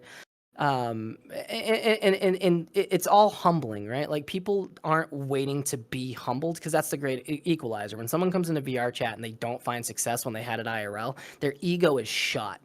But let me tell you, on New Year's, Ministry did an event with the Royal Pug. The Royal Pug is a community done by Maxwell. His lead staff is Alien Jr. from who's also with our partners at Schism. And they used to go to the Pug, so they made their own called the Royal Pug, because they used to just go to the Great Pug. Before VRChat, this dude, Max, would run around he had clubs in Hawaii and San Francisco, and he's boys with Mr. Kool-Aid from EDC, who we met through a portal on New Year's. We literally got to dance at a Mr. Kool-Aid party, and the place was packed. But the funny thing was, on the VR side, and no one was upset about it, it was literally the screen, Alien, and my dancers. And it was okay. We're working with them right now to try to pop that. But the thing is, we're seeing more people, and they've never had an issue with that, but if they don't have an issue with that, no one else should. People are getting more used to the idea that even though I'm technically a big shot, it's okay if I only have 10 people show up this time and 80 next time, or not at all. It's okay for my big name, super lucrative DJ metric to work with this club I've never heard of before. Because at the end of the day, and this is something that people still don't want to accept unless they've already been proud of it, is Gathering is gonna crush. It's built by a bunch of fantastic event developers, world developers, social engineers. This is going to be a blast. But the day of gathering, I guarantee you, some drunk somewhere is going to do a pop-up because why not? And it's going to match the energy. That's just the culture here. You could have Mr. Kool-Aid get with Mark Zuckerberg and Tupper, and they could sit down with Elon Musk's money, and they could try to do the biggest thing in VR chat. And that same night, some dude's going to show up to some instance, maybe an Orion, maybe a public Black Cat, and they're just going to pop up through their microphone, DMX to hell. No DMX, no multi-instancing, and they're going to have a queue of 120. And that being accepted, we don't see that. No one wants to talk about that because no one wants to say, hey, my ego was shot today. And I'm not going to complain about it, but no one's going to do that because their ego's shot. And someone who doesn't have their ego shot is not going to talk about it because they're either at the party enjoying it or working on their next project. But from my eyes, if I could put all of you in my head for a moment and show you my memories of even the last few weeks, yeah, no, we're 100% moving in the right direction. More communities are working together. More influencers are being influential and not closed off. And more brands are becoming friendly to each other. And at the end of the day, you can tell me that you want to be exclusive until you're blue in the face. But when you're playing a free-to-play game with $5,000 invested because you want 5 more frames, don't talk to me about being exclusive. Every single person here who has ever had an ambition is exclusive. We have a long road to go before there's going to be exclusivity inside of inclusivity in VR chat. We're definitely moving in the right direction. Sorry. A lot of you're so focused, like deadpan in the camera, like, you know, again, you're passionate, and that's super important to understand because, again, the way that we're supposed to be going into the future, we need to entrust the fact of the things that we have, and we can't let it go, because if we let it go, if we ruin it, we might not have another chance to bring it back. And, you know, the things that we have, the best way you could say it for yourself, and I don't know, maybe it's just a content creator mentality of you keep pushing until it breaks. And then once it breaks, all the pieces fall on the floor, and then you legit have nothing. But there's still a lot of people that want to get their bag. They want to get their career off the ground. They want to be able to reach as many people as they can based on their message and their branding. And, you know, when it does come to this, we have to make sure that we are treading lightly on eggshells. You can walk on eggshells. You can. There's people that do it. It hurts. Same thing with Legos. Nobody wants to step on Legos.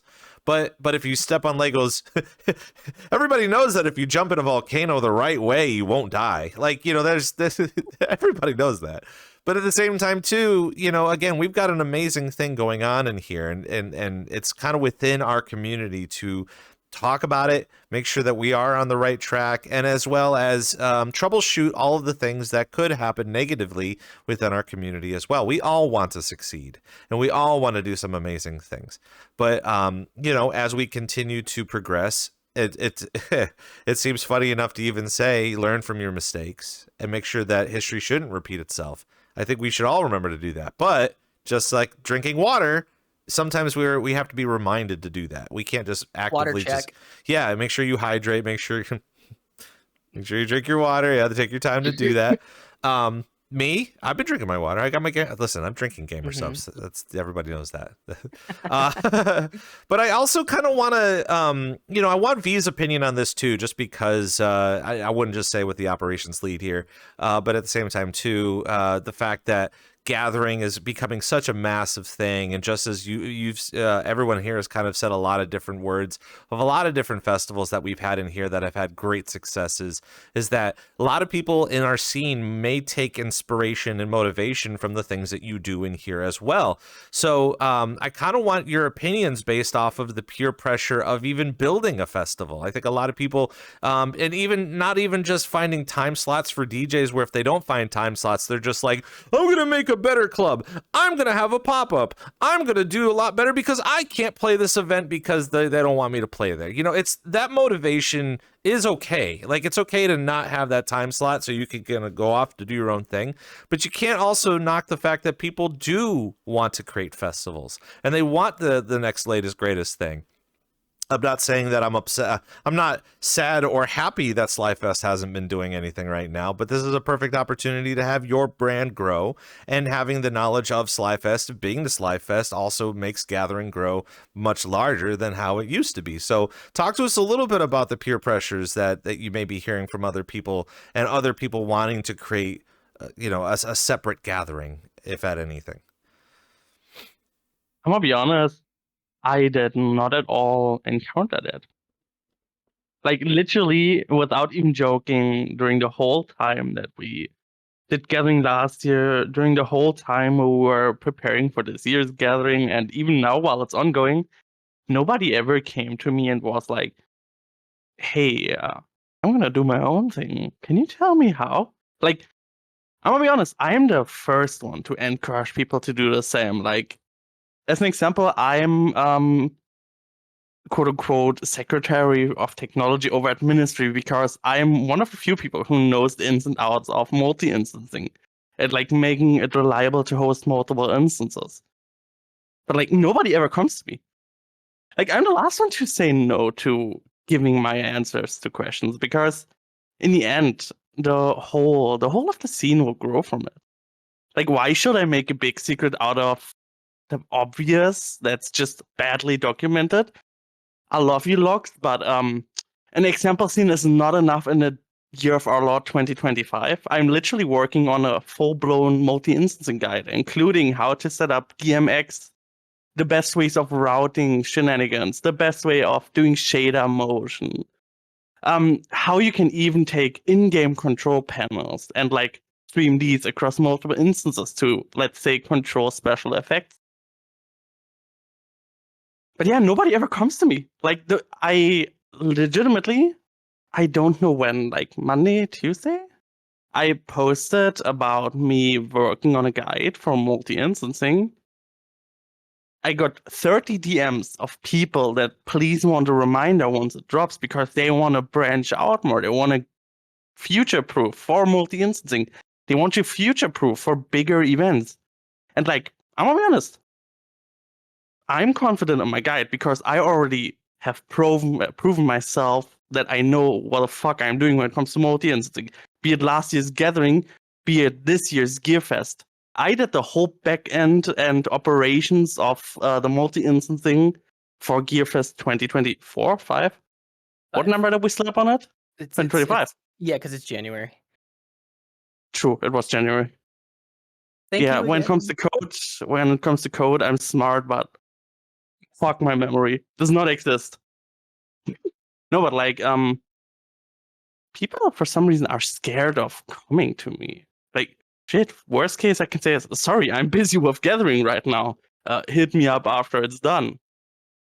Like, I don't know. I don't really see it as like people are scared of coming to me. It's like they just assume I will not share it because let's be honest, most of the better developers that we have in the scene, they will gatekeep their knowledge.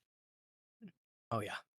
And I'm gonna be honest, I'm guilty of that myself. A couple of my systems, I will make your ass sign an NDA before I give you the files. Because I make my money with that. But like it should not be that commonly available systems like shader motion that how to make them run good and reliable, it should not be gatekept. Like you should not need to sit there in the example scene and like try to understand it for 3-4 days. Literally, if it would not be for Consta Patience, homie, one of the main developers of Slyfest, I would not have known where to get started with shader motion. Nowadays, I would say that I'm one of the people with the most knowledge. Like, we literally wrote our own version at this point just for higher accuracy on smaller area. I kind of went on a rebel there. I'm sorry, I got so lost in the sauce. No, and this is super important to understand too, because like, you know, as far as like either creating a festival or a world or even DJing for that matter, it's all based off of everyone's individual time frames. And I think a lot of people will nod their head and say there are a lot of people within social society as well as our society that want to gain success quickly. And to be able to gain success quickly is to have all of the latest greatest in a short amount of time. And when it comes to these types of scenarios, it's just that too, is that I think while they could be a little intimidated to approach you because you're the one that's creating the gathering, but also finding all these other things. But at the same time too, like it really does depend on how quickly you want to gain fame, and fame is never the underlying thing in VR chat, but to a lot of people, it means a lot to them. It means a lot to be known within the whole cusp of this entire simulation to be able to get to that area. So being able to, and again, the fact that you're building these custom made things in a short amount of time, I feel like it's not even just a motivating factor, but it's just being able to showcase saying that could potentially be the norm, that you are making things in a short amount of time to gain the quickest amount of success. And real reality is, and as we've already known, that quick success can die away the quickest based on how you get there too. You want to play the long ball. You want to play for the longevity part of it. So how can we continue to like remind people of that? How can we do that? I mean, obviously the thing is that you want to get famous quickly. But even in this scenario too, that, it really doesn't matter amount of time that you invest in it compared to how long you want to be doing the things that you're doing.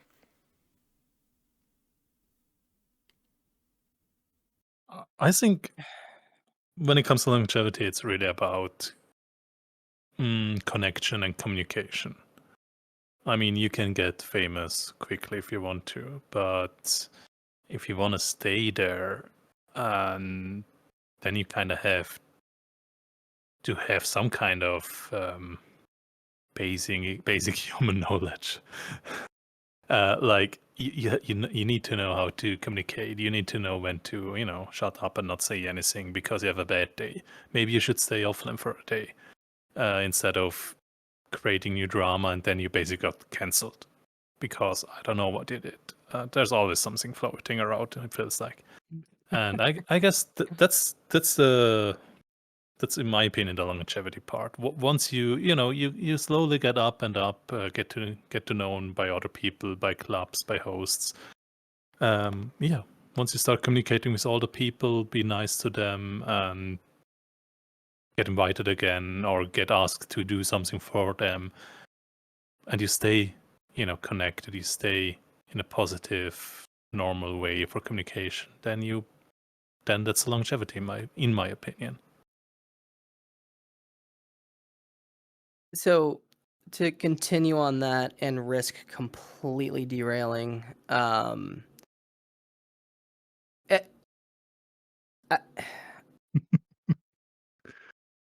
for need people to that kill didn't, God for in people that terms didn't of have fame. reference, Ari was gonna slap Scoot. It was that we were laughing about that. It was a very slow slap. Oh, sorry. Wait, did I mess up? Wow. You would have just seen like an arm kind of floating off camera, like trying to figure out what's going on with it. Yeah. Sorry, Scoot. No, you're fine. So I actually joined on a friend who I thought was dead, and they were supposed to be my last stop of the night, but it ended up becoming another conversation because I found a friend who's a producer that I've known for a bit in VR, and they're one of the favorites. I'm retired, dude. I'm not doing VR chat sets anymore. I just launched this VR chat group, and we're doing events every Friday. What's the word retirement mean to you? Anyways, they made a really good point without realizing it, and it's a heartbreaking one, that a lot of people who are on the path as a career already, sometimes they get turned off to this scene, and that could be for them as someone who is paying their bills with this or someone who is just starting out. The term fame, I think, needs to be abandoned.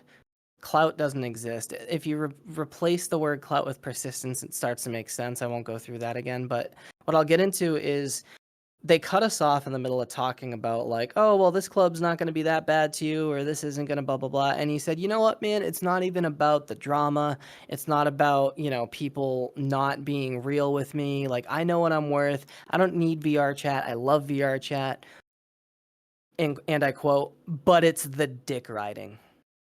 It's the immediate respect you get at the door because someone else knew your name. That turns me off. And I understand that because in a way it's true, right? Like one of the very first things that I made sure happened with Ministry before we even had a logo was my name wasn't on it. Obviously, my name's on it. Everyone knows me at this point, right? Like, my name's at the top of the Discord. Everything's in my name. But you never hear Scoot's grand event or Premier's ball. That's never going to happen, because when I have to give a task to leadership, I need to leave the room. If Ari was a prefect and you had a question, who are you going to ask? Me or Ari? So if I need Ari to handle it, I can't be next to Ari. So if we're talking about communication between artists and setting goals and trying to catch your fame, do you know the best way to get famous in VR chat? It's to make the scene big enough to be famous. And the best way to do that is to keep working together and ditch this notion that, like, everyone can be a star, but I'm just gonna say this as blunt as I can, so I'm not talking too long. No one here is shit. Every single one of us can bleed if you cut us. That goes for you, that goes for me, that goes for them, that goes for Sly, that goes for Muzz, that goes for Tupper. It does not matter. Anyone I've ever met in the IRL music scene, and I'm not into EDM and that facet, it's all been metal fests. I've supported 2 Warp Tours. If it comes to going to a CFO's office in my suit and tie to find him in khakis and a sweater, at the end of the day, the people who really are the big shots, the big names, they're not walking around in tuxes. Those are all fakes. The real ones are working. They're too busy to flaunt. They don't care what you have to think about them, because all they care about is getting their next task finished, whatever their motivation for that is. And once that's adopted, something happens. As a DJ or a dancer or a singer or a promoter, you spend what should be 2 weeks, and then oops, 6 months have gone by, and you're like, you know what? Maybe I should take one breath. And you stand up and you look behind you and you see everything that you did, and you're like, oh crap, we really been cooking. And that fuels you to cook another 6 months. When you cook for those 12 months, people see you do it and they get inspired. They talk about it. They become a fan, right? And that's where this notion of fame should, and honestly, in my opinion, that's the only place it lives, in that persistence of sticking to your mission statement. And so the talks about, like, you know, grabbing your buck or claim to fame, whether we're talking about an IRL band touring New England, or we're talking about a DJ who started in VR chat and now they're playing in Las Vegas, Gearbolt. No one is ever going to get anywhere talking. You're going to get there doing. And at the end of the day, there's not enough people here to be famous in the first place. So just get that out of your head. It's just going to poison your progress. And then we're all going to have less to do because you're one less person that was giving us something to talk about and promote and go, that's so cool. Some really wise words too, especially for those people that are constantly looking to become DJs in our scene anyway. And we love to focus a lot about the internals of our community and the things that we currently have. But because of all of the things that we currently have and the things that we do in here, it has been inspiring a lot of other people, bedroom DJs and content creators, to come in to, you know, talk a little bit more about the DJ scene and how to even get into it too. And one of the other cool things that we're going to be getting into momentarily is just all of the different things that Gathering provides. So for those people at home, this is VRCDJLIVE. We're here with The Gathering. Of course, Scoot on the promotions team is the operations lead of RE and V over here as well, talking about The Gathering and all the things kind of coming up here on the program. And of course, we're going to have some extended hours here on the program we're trying a new little test thing, because as we were talking about it the early part of the week, I'm like, having 3 guests on the show, we kind of need more than 2 hours to talk about all sorts of stuff. So we're testing the theory out. So obviously a good thing for the people in chat to be able to rustle up their questions as we continue to talk more breadth about the Gathering. And speaking of Gathering too, and what Scoot was kind of alluding to recently about, you know, popularity, we see it all of the time when it comes to DJs being a part of these festivals, is that, like, oh, at some point in time they've had their moment in the sun, they've been doing a lot of cool things, but at the same time too, we can't not forget that we're all doing really cool things, and we're all DJing, and it's not even a matter of you performing at one of the largest shows or the largest festivals or the largest groups. You know, when you wake up and you do a thing, that's awesome. You know, you're kicking a lot of butt.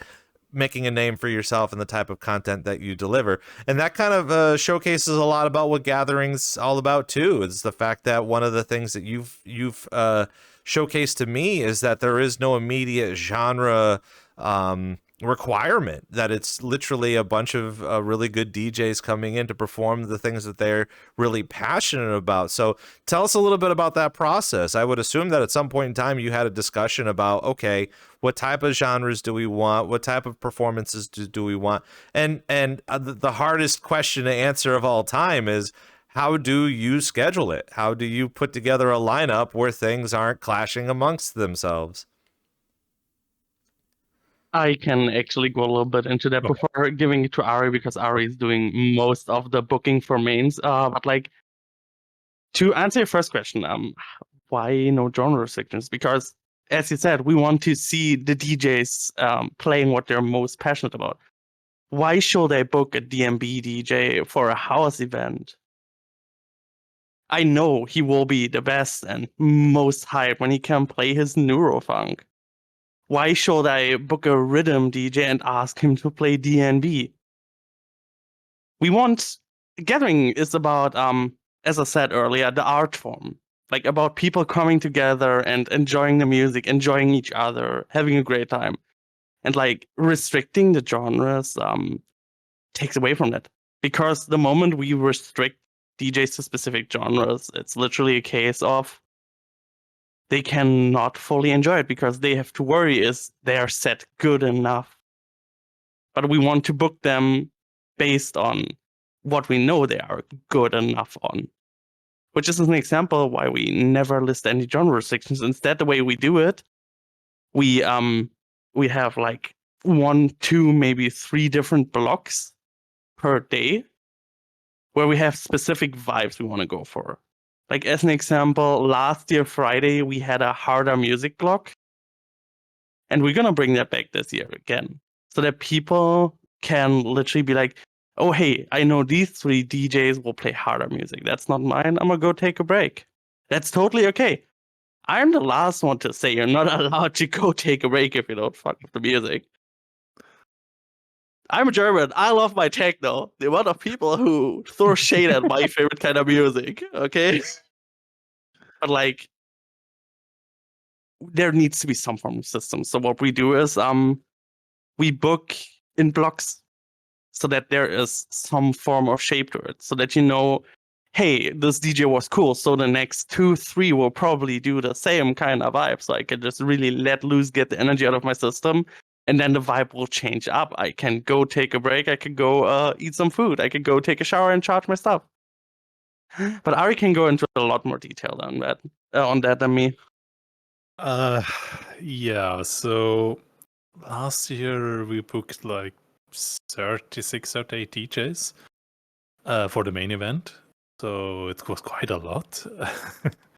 And the thing was really, how do you schedule the different genres?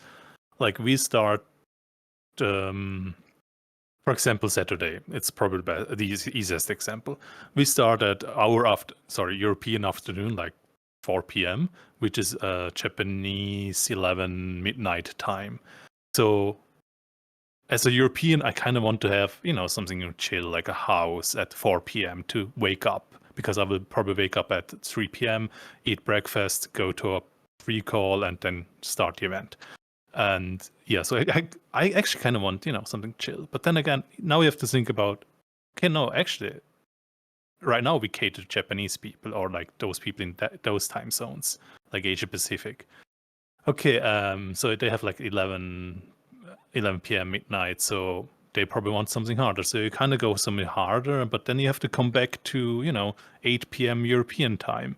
And then when European come online. So you have to kind of come from hard and see that the DJs that you book, that they kind of, maybe the last Japanese DJ is something chill for the Japanese, to calm down, go to bed, or stay with us, or go partying.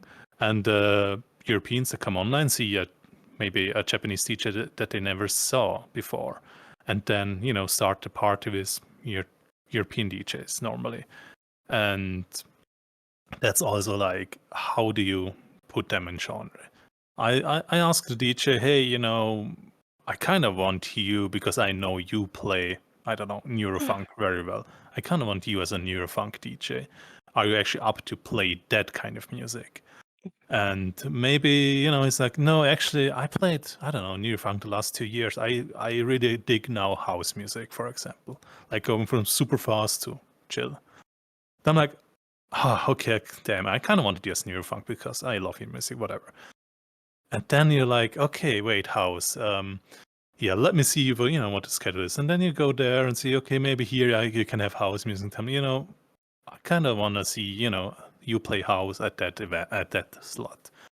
And then from there it kind of continues. You kind of have your genre, go up and down a bit and see when you want the really high vibes, like the blocks that we told about. You want the hard vibes with DJ names that everyone knows they go hard. So people can take a break or come to us if they only want hard music. And yeah, so it's all like balance between when do you go hard, when do you have like harder music, when do you have softer music, when do the Americans come online from the East Coast, West Coast, and all the time zones that are in people that are in the same time zones online. And then you're like, okay, you kind of want to go for the Europeans, you kind of want to go high again, but for Americans, you kind of want to start easier. And there's the famous last 1 or 2 hours for us, for everyone, but us Europeans is like, I don't know, 5, 6, 7 a.m. So what do you want to do? What do you want to calm down so you can go to bed? Do you want to go super hard because you will be so tired after being there from 4 p.m. until 6 a.m.? And yeah, you kind of, that's always like the biggest discussion. What do you want to do? What do we want to do this year? And yeah, basically, what I like to do when I ask DJs, what kind of genres do you play? Because oftentimes I don't really know. Maybe I heard them playing house at a house event. Of course, everyone plays house at a house event. But actually they are, I don't know, techno DJ. And they're like, yeah, I play insert many genre names. I'm like, I never heard of this. Like, can you send me genres of sets of the genres that you may play? I'm like, oh my god, I kind of like this. I don't even know what the name is again anymore. I'm like, okay, I kind of wanted you play that. Is that okay with you? And I'm like, yeah, sure. And then I'm like, okay, let's see if I find other DJs that provided me these informations about that kind of genres and put them together. So that's how I also find like genres that maybe for some people it's normal, but for me it's like not normal. Especially when I talk to Japanese DJs, they're like, yeah, I mix this with that. And I'm like, what? You send me a set? And they're like, what the fuck? I want you. Do you have like a friend who plays something similar? And I was like, sure. And then, of course, there's a language barrier, so it's not that kind of easy to talk to them. But I'm like, oh my god, I'm really looking forward to that set because I never heard that kind of genre, at least not in the Western US EU scene. So yeah, that's basically how you group it together. And once you have your 70% done, you're starting like, okay, now you kind of have to find specific DJs to bridge the gap between, I don't know, hardcore to, I don't know, house. How do you bridge it? Now you have to think about who's the right DJ to do that. I don't know. And then it's getting harder to fill the last spots. When it comes to understanding festivals too, obviously, again, trying to figure out which genres are going to work, how you're going to kind of layer them on top of each other, because you don't want to kill a vibe. Let's just say you have a disco set going into a hardstyle event. It's just kind of like, well, somebody should remind me to get my caffeine in my body so I can at least be a little bit more energetic than the way I was originally doing it. But we recently had Bert 60 Hertz on a couple of months ago talking about the scene of the hardcore scene and the hardstyle scene and how hard it is to be reflective when it comes to multi-genre venues or multi-genre festivals. And it kind of I have like I have opinions based off of the fact that the hardstyle people, they have their own community, but they want to continue to have good outreach to a lot of the multi-genre festivals or be able to perform in stuff like Gathering, for example. And one of the obvious is, let's just say you are a DJ and you want to promote yourself by putting in an application to perform for Gathering or reach out. Talk to us a little bit about that process about hardstyle, because I think a lot of people love, well, a lot of people can get a part of hardstyle and they understand it, but I feel like they get a bad representation because their music is so aggressive, and even trying to put that together in a lineup can be a little bit difficult. But so let's talk a little bit about the processes. Let's first talk about the processes of, let's just say some DJs want to be a part of Gathering. I think the obvious is either join the Discord or, you know, come into an instance and talk. Could it be just as simple as that to even begin the gears turning? Honestly, no, not at all. That is literally not a possibility. The way it works with Gathering is, as stupid as it sounds, application-based. Like, imagine if Ari and me would need to keep track of, 50, 60, including many 64-ish, 65-ish DJs tell us in the instance. Like, that's impossible. We literally had to switch to an application-based system, because 2024 we booked solely on what we wanted it to look like. But this year we wanted to give DJs a chance to apply out. Like 2 days into it, when we were reaching out to DJs about, hey, how should we best do this? We literally came to the conclusion it's impossible without applications, because like you need the paper trail. Last year we had the big problem, and I'm still ashamed to this day about that. Last year's main world, the poster where we thank the DJs and the staff involved, there is 2 DJs who dropped out, who we replaced with other DJs. Last minute. And these other DJs are not credited because we had no paper trail. So what was very important for me this year is a paper trail. For staff members, like even staff that came back this year, I made every single one of them fill out an application, just so that I have a paper trail that I can follow to make sure everyone is properly listed, properly credited. If someone last minute fills again, I will be like, hey, here's this form, do me a favor, fill that out real quick, throw me your logo, throw me your socials, etc., so that I have a paper trail. Because then I just go into my sheet, I just replace the name, and then later down the line, I can literally just go ahead, check my form submissions. Yep, that is right. The DJ is submitted at that point. That's the info that I need. But like, I'll be honest, coming to me at an event or coming to Ari at an event is literally the worst thing you can do. Because the only thing that it will for me personally is, I will just associate your ass with you disturbed my private time when I was off the clock, when I was not Gathering's operation lead. We have forms for a reason, fucking follow them. Like, if you have questions, obviously I will not hit you with a break over the head if you ask me a question about the submissions. But like, don't come to me and be like, hey, I would like to play for Gathering. No, I'm sorry, that's not how it works. We're not playing the cloud chasing game. Like, we obviously have limited slots too, so do yourself a favor, follow the proper fucking procedures. If there's a DJ that I had to yell at 4 times to fill out the form because they came to me 4 times, and I have one who came to me, asked me a couple questions, and then was like, all right, I'm gonna go fill out the application. They submit a banger mix, and both of them spin the same DJ, spin the same genre. I will obviously go with the one that was less of a pain in the ass. It's easy as that. I'm sorry. Dude, I played at this super big club. I don't got time to fill this in. I'm gonna just spend all my time bothering you physically. Like, why can't you just let me play? Come on. That's how you get blocked and get put on my do not block list. I'm gonna be totally fucking honest. I have a do not block list for Gathering, a do not book list. Well, yeah, the thing was, like, last year, as Aqua in the chat mentioned, we also were like very last minute with everything. Like, you know, it started as an easy birthday bash for me, and I was like, no, let's go big. And then went to mini and 3 days of DJs. And that meant in like 6 to 8 weeks, we had to book like everyone.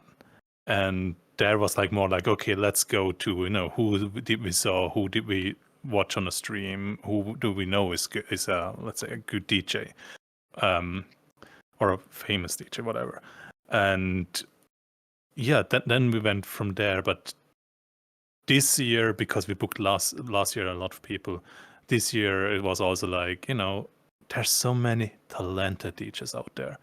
We kind of want to fill them out the form, submit a DJ set where we specified, a time and how long it should be, so they can't recycle a set from a previous, because, well, maybe it's good, maybe it's bad, I don't know. But the thing is, I listened to every set that was submitted, and I was like, you really see how talented a DJ is when they only have like 20 minutes of time to show you how good they are in a genre, in different genres, and how good they mix in a very short time. Then you kind of know how they're gonna mix for 1 hour or 55-minute sets that we're gonna do. And I think that's so important that way, that we get DJs that way. Because I know DJs, we know DJs, Good knows DJs. We can ask each other or other people, other staff members, department lead from our server. And the thing is, we are all kind of biased to, one kind of DJ or genre, and we say, oh my God, he's really good. And I don't know. So getting people to basically apply, submit a form, and they getting pissed about that. Oh no, as Scoot said, I'm such a famous DJ. I played at some big venue. I'm like, yeah, that's nice of you. They never have time to take 2 minutes on a form, but they have 15 minutes to bother you several times a week. Exactly. That's the other thing. Like, they rather discuss with with me or whoever they talked about book me. I'm like, submit the form, just do it. I mean, of course, maybe in the form there will be 50 DMB DJs and we only have, I don't know, 10 slots. Then we kind of have to reach out ourselves. Or we know we wanted some specific DJ, then we're going to reach out. But it's insane how many talented DJs are out there where maybe I forgot that they existed, or I didn't even hear of them because they were a US West Coast time. What is it, +9 hours for me. And I will probably never hear them otherwise when I'm online. And that's how, I don't know. There's also the communication coming in again, like, and how to stay consistent in the scene. Like, do you really want to discuss with someone who hosts a big event of how famous you are and I don't know, whatever, or use some words that you shouldn't use in a, let's say, a semi-professional Do you think it's just hard love? Like being that it's not really restrictive or tough, but I feel like even within the industry alone, like it's not even just an industry thing. I think if you're going to be a hobby DJ in here and you want to act a little bit more professional, it's not very often that a hobby DJ gets put on a lineup of a festival. But that hard love kind of gives them the right kind of path to, do it correctly instead of just like it just as V was saying, like it feels like at any IRL experience or club, you can't just go up there on the hardest hit Saturday night or even during a mini when everybody's working and say, how do I find this information? We have other tools at our disposal where we can either DM someone, wait for a response. But it's that hard love that will hopefully point people in the right direction to be able to, get them successes down in the future. The thing is, something that I forgot to mention while we were first touching on that topic. Like, there's actually another reason why we specified 15 to 25 minutes for the sets. Because, as Ari said, if you don't have these kind of restrictions, people will recycle their set, and like, even more than important than showing that they actually want to play for Gathering and we're not just an item on their checklist, we can see their to-date state, like how good they are in the moment when they are submitting the application. Because I'll be honest, if I will not have these kind of restrictions, I will take one of my best fucking sets. But we don't want to hear your best sets. We want to hear your sound at the moment. If that makes sense. Yeah, that's very important. Like, maybe you were known, back to that topic, and maybe you were known to be a drum bass DJ, but somehow in the last 6 months you transitioned. I know. Maybe in the last 6 months you drum and transitioned bass. actually to, I don't know, house, or I don't know. There's too many genre names out there, and you became really good at that, but I don't know that. So if I look for a house DJ, I wouldn't even know that you play house, because I only know you because of drum bass. And because of that kind of form that I filled out, and that's 20-minute sets, I can hear in that set how well you're performing and how your style energy will be, because you kind of want to hype out. Oh yeah, and how, depending if you did a video of yourself, how you can hype up a crowd. This was also very important, because some DJs, just the presence there, when they were teaching, it's like, oh my God, I just want to dance to you. And I was sitting at work listening to your set, and I was like, dang. I'm looking forward to see you play at Gathering. So yeah, that's also very important. Scoot, did you have something that you wanted to say as well too? Yeah, just two lines to just push on that. Whether we're talking about something like Gathering or even Schism, like when they operate, it's bi-weekly. They got 4 slots. Even if they completely banned all their friends from playing, then never recycled another DJ, you get backlogged for like 8 months. That's not a lot of slots. If you're this big professional, right? You're this famous, experienced DJ. All right.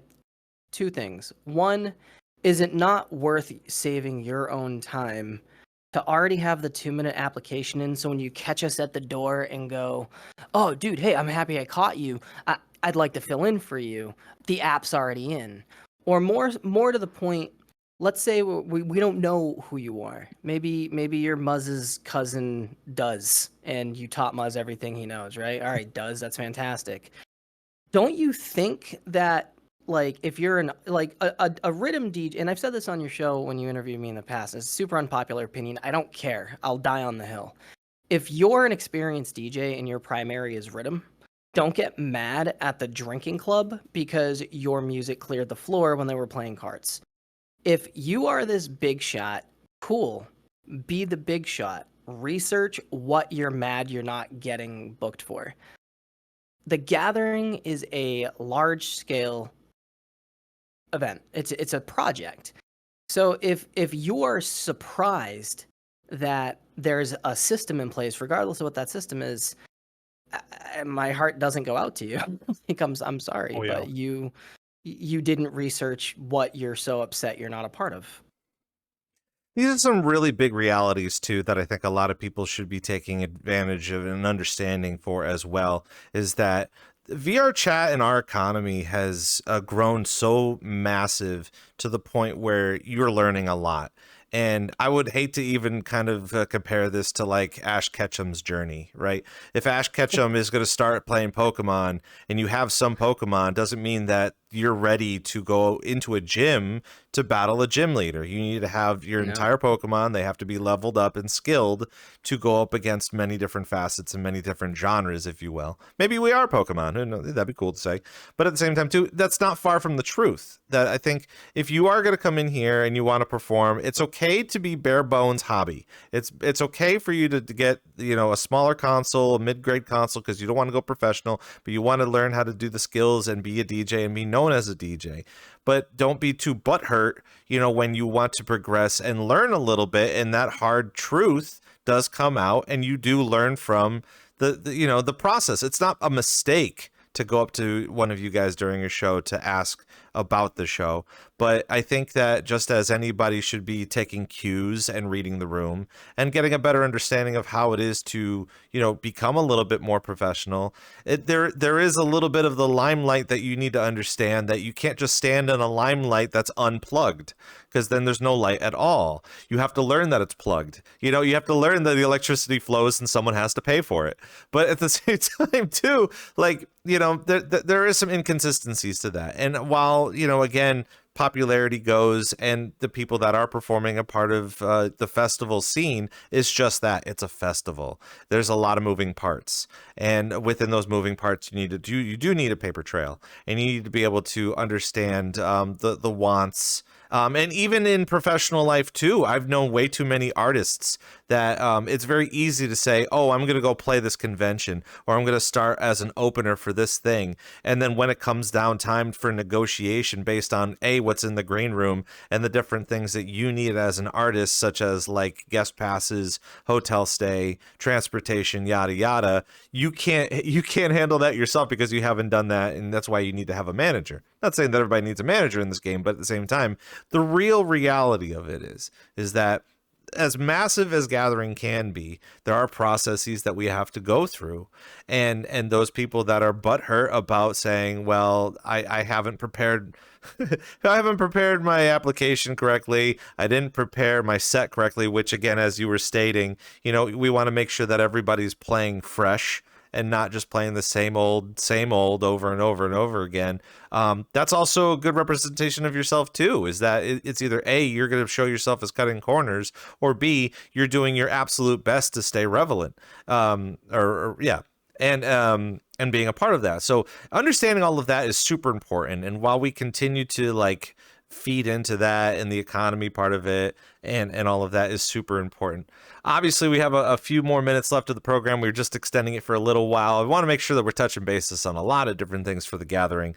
But one of the things I think a lot of people in chat have been kind of bugging that we start talking about is the lore. And I know that's something that you guys weren't necessarily ready to break down or get a good understanding for.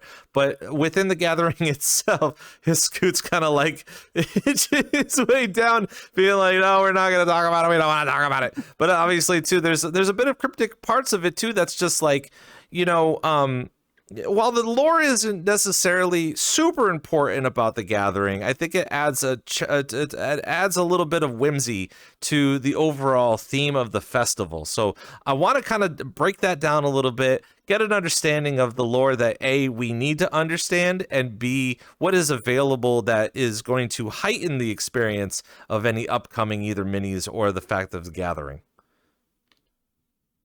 Can I just first up point out that without a word being said, both of these just decided to look over at me and sink into their chairs to just relax and chill. Did we No, ever get offensive. actually, Squirtle neither down in of the them know desert? shit about the lore. For a fact, the only one who has the whole picture is this goofy ass dog thing. The second and third are probably Shy and Red, because it's more fun if not even the staff knows the whole fucking story. Well, that's Like, the thing sure. too. Like I was talking with Scoot about it a little bit earlier, and Scoot's like, "I'm gonna have to get back to you because apparently this has something to do with a guy and a sandwich and a computer screen and the thing, and he doesn't even have it correct." Yep, and that's on purpose. That's on purpose because Scooty Patootie did not go back through the old worlds and find the lore. Like, again, that's where we come back to we want to encourage people to go and to explore and to find the pieces of lore that we have hidden.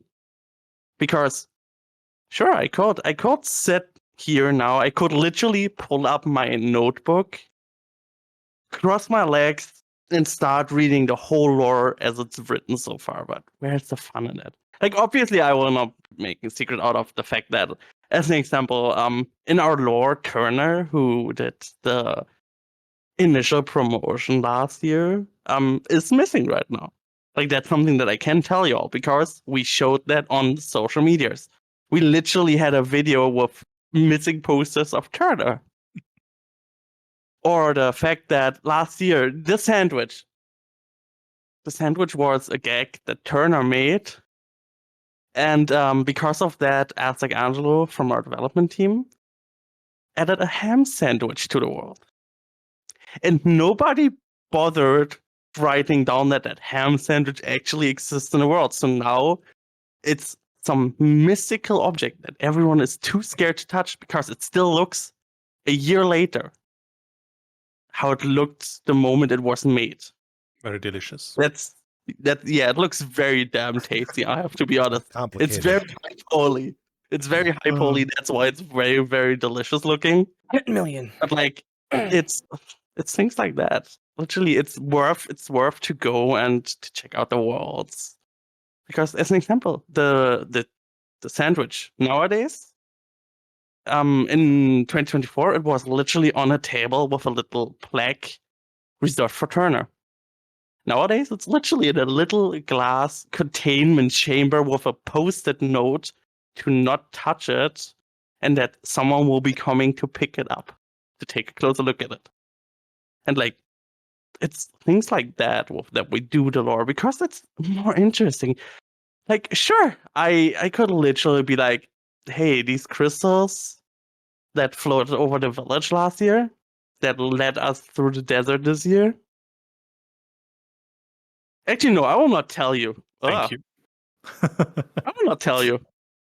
I will be that bitch. I'll be honest. Like, as much as I know you wanted so badly to get into the lore all evening, but like, I will not tell too much.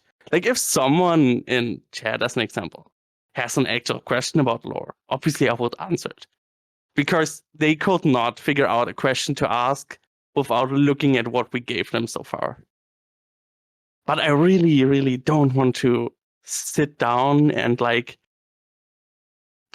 I don't want to do the story so far. Well, I mean, it's not a matter of breaking down the lore. It's about what we need to do with said lore. So, for example, like, obviously we're bringing up the sandwich. Everybody is wanting to touch the sandwich. You are denying them the option of touching said sandwich. So people should understand that, like, you know, it's not a matter of telling everybody about the lore. It's a matter of being like, there's a reason behind the sandwich. You have to learn about the sandwich, but we have to learn that the sandwich still exists. Okay, valid. The thing is, I have this issue with, I like to yap once I get into the flow. And I really do not want to get stabbed by Red and Shy by spelling too much. That's why I literally was like, if chat has questions, I will answer them. Because I know very damn well, if I say a wrong word, y'all will find me dead behind the daddy's dumpster. But just the fact that the sandwich has so much more lore behind it that people will be feeding into it, no pun intended. But the same thing with, like, the person who has owned the sandwich comparable to finding said sandwich. It's encouraging me just to be able to find a sandwich and take a picture with said sandwich because the sandwich is more famous than anything else that could potentially be there. That's what I'm saying. So I have one more question. I haven't seen any of them since the last mini. Did anyone pick up Aqua and Turtles and Ayumi from the desert, or? Oh shit! Are they? I have not seen him since before the mini. It's okay. I mean, I wouldn't even hate to think to ask Aqua because he's in chat right now, but at the same time, you know, that guy carries lots of battery packs anyway. I'm so surprised that they have so goddamn good connection out there in buttfuck nowhere in the desert. Yeah, hotspots. Like, you've heard of those, right? Yep. I sit here in this beautiful, beautiful office building / studio. If I would pull out my phone, I could be lucky if I get like 2 bars. Meanwhile, they're uploading 4K fucking videos to TikTok in the desert. Are they even working while they're in the desert, or is this still like a vacation? Is that still considered? I mean, people come to Florida saying it's vacation, but it's hot here. People complain about it being hot here. Yeah, I'd say Yumi's keeping them working. Yeah, she's definitely working on their nerves, according to the reports that we got so far from them. Mm-hmm. When they come back, we should probably give them a day off. Yeah. Well, the obvious here is that we don't want to spoil anything. I'm sure you guys don't want to spoil anything either. But as we are coming down to the bottom part of our show, what are some other things that we get to look forward to in the next couple of weeks? I know that you have an announcement coming up very soon of another type of event that we are going to be expecting, if that's something you want to help promote. Actually, yes. On the 31st of this month, we will have the third mini event. We are continuing our desert adventure where it's how do I best say it? There is more to that temple that we were at Mini 2. And like, let's say our journey is coming to an end soon. We found the next stop on our adventure, and we have to see where that one leads us. If we can get that damn door open, that is. No, you should stop before you say too much. I was gonna say, does it have something to do with the sandwich? This one does not. Actually, I don't know. Did they take the fucking sandwich with them? We have to check on the long journey later. Well, the good thing is, I'm kind of out of the loop of the story, so I'm kind of really looking forward to it myself. I just have those channels ignored, so I don't get spoiled. I just don't know I'm how looking so many forward. people are looking at a sandwich that hasn't changed in over a year. And they No, see, all what are I'm like, looking "Oh, at that it looks is like delicious." if you're Like, stuck in a door frame, you're going to use butter as a lubricant to get yourself out of the door frame. If you can't open the door, you're going to use the mayo. That's a part of the sandwich as a lubricant on the keyhole. That's what I was saying. That's what I would do. Shit you not. Shit you not, though. Speaking of the sandwich, funnily enough, whenever we get into the lore of the sandwich, do you want to know who usually wants to eat it? The damn American. The what? The Americans want to eat it. Like, we European people, we're scared of that shit. Yeah, have you Because not if a seen sandwich videos of still people looks the hoarding their same McDonald's in the after a closet year? for literally 10 years and it hasn't changed? Yeah, it's not I supposed to can't do believe that. you just said that. I was just thinking about that. I moved into an apartment a few years, like I want to say like almost 10 years ago, and there was nothing in it except for one half-eaten McDouble and an unopened McDouble. And my buddy who used to live in it, who moved upstairs, was like, "Oh, you don't want to touch that. That's mine from last year." And I picked it up. It looked brand new. It looked like it was out of a commercial, but the bread was rock solid. And I thought I was funny and threw it at the door frame. We lost our deposit. Yeah, True story. I was going to say, like, it's the same thing like a French baguette. Like, once you have a baguette and it gets too hard, you're instantly thinking, can I chomp this? And the reality is, no, this you would've can't. shattered your teeth. You can use it as a physical tool to, like, bang nails into a table or something. You really could. The structural integrity of a McDouble is wild. And I'm not getting political. I'm just saying, if the French ever come for us, we have ours. Yeah, but they're going to come at you with Baguettes versus a baguette. McDoubles. Yeah, a hardened baguette. Yeah. That would hurt. That's probably hurts worse than a baseball bat. Anyway, so despite the fact that we have the mini coming up fairly soon, do we have a lineup for the mini, or is that we're still waiting on that? We are still in the process of locking that in. All I'm gonna say is insane artists once again. 4 artists once again. Like, for our minis, we usually stick to the standard of like 4 hours of music, just because we want people to be there and to enjoy the whole mini in one go.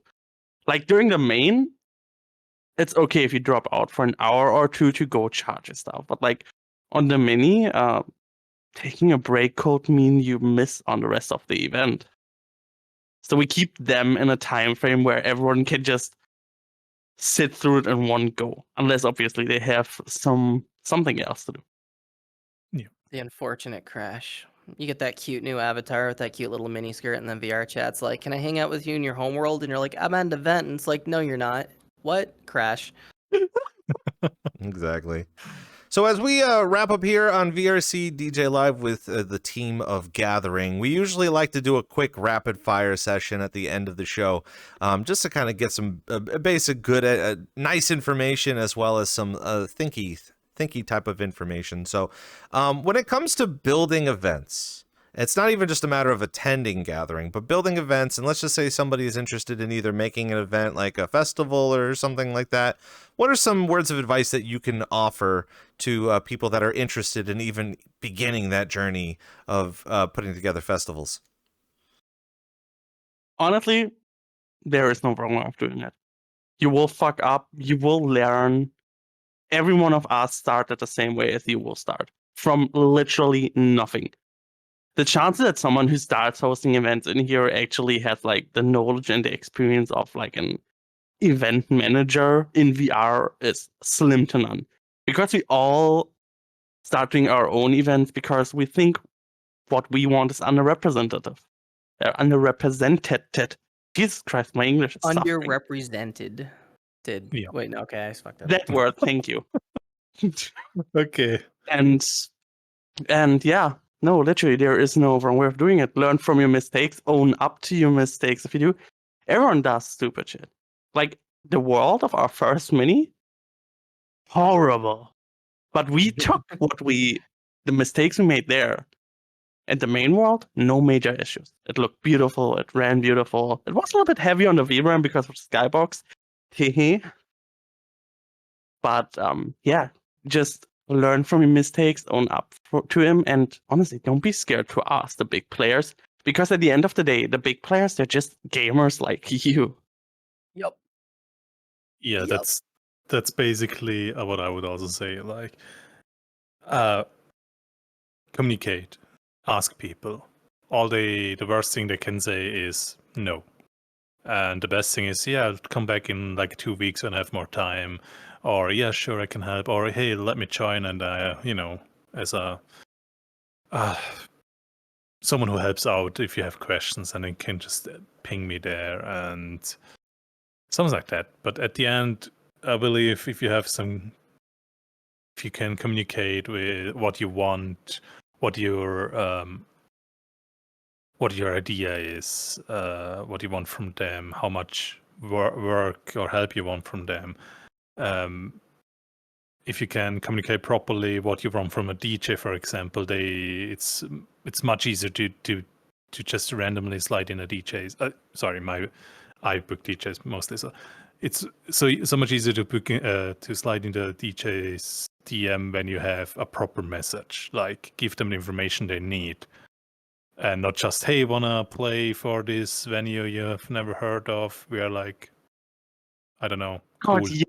yes. If you reach out, give them as many informations as possible. And if Yeah. they reach out, take your time to answer their questions because they do not Actual ask information. questions. The amount of Oh, like no. big book, like, hey, I'm so sorry to interrupt your day. I'm so happy that you. Like, I hope this email reaches Oh, you well. Like, God, no. Actually, yes. Actually, yes. No. you don't need Very, any of very that. true. No, oh my. Like, we're all You don't need fucking any of gamers. that. Cut it with that business bullshit. Unless Yeah. you're an Hit us with actual sup fam corporate. and we're listening. If you're an actual corporate, get out of our scene. Yeah. We're Sorry. too I'm just tired for joking. that. Yeah, so I was gonna say, Scoot, is that your base of advice? Your simple Oh, advice? God.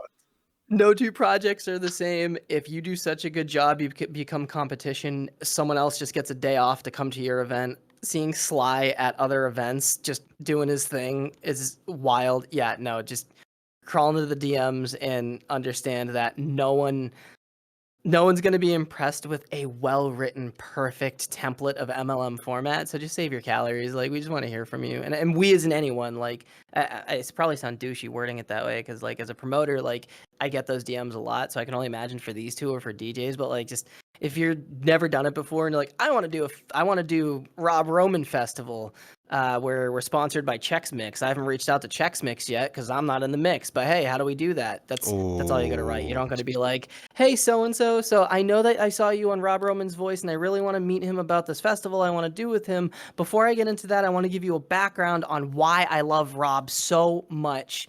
We can talk about that when we hang You out. could bring me Chex Mix too. I mean, that's an obvious. Yeah, that's actually just bring Rob Chex Mix and he'll just Oh, munch and listen. And go, sorry. uh-huh. Your intro was too long. I already Oof. slid from this. Yeah, for rapid fire questions, we sure are taking our time to answer these. Your Yeah. time, I mean, not no. mine, right? No. The question is rapid. The answer is not rapid. True. It's your own Yeah. fault. You never defined we should keep it short Yeah. too. Under the table tasers would really my help job for is this just to segment. sit here and nod and agree with everything that you say because it's part of your show. We'll try to make it a little bit. Girl. Not right now. Just make sure. What?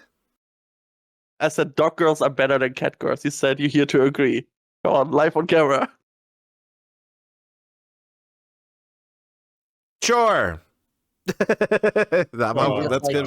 Rob Roman's canceled. That's crazy. Yeah. Rob Roman's now sponsored by Chex Mix. Over. Get in the mix Oh, with no. Rob Roman's voice. Normally we usually get 3 responses per person, but because we have 3 of you, we're gonna ask 1 response per person. But show us your top 3 DJs in VR chat that we need to go and check out today. Oh, Madlish. Yeah, definitely Madlish is up there. Like Madlish, in my opinion, for larger scale events, headliner potential. Yep. Like, I don't give a fuck about names. Like literally one of the incredibly talented artists that we have. When it comes to FBT, if you are looking for someone who does insane stage presence, Tatsu tracks. Oh, you are. Usually in webcam, but I never saw a better stage presence than Tatsu. That is simply a fact. And for number 3, No, now we have 2, right?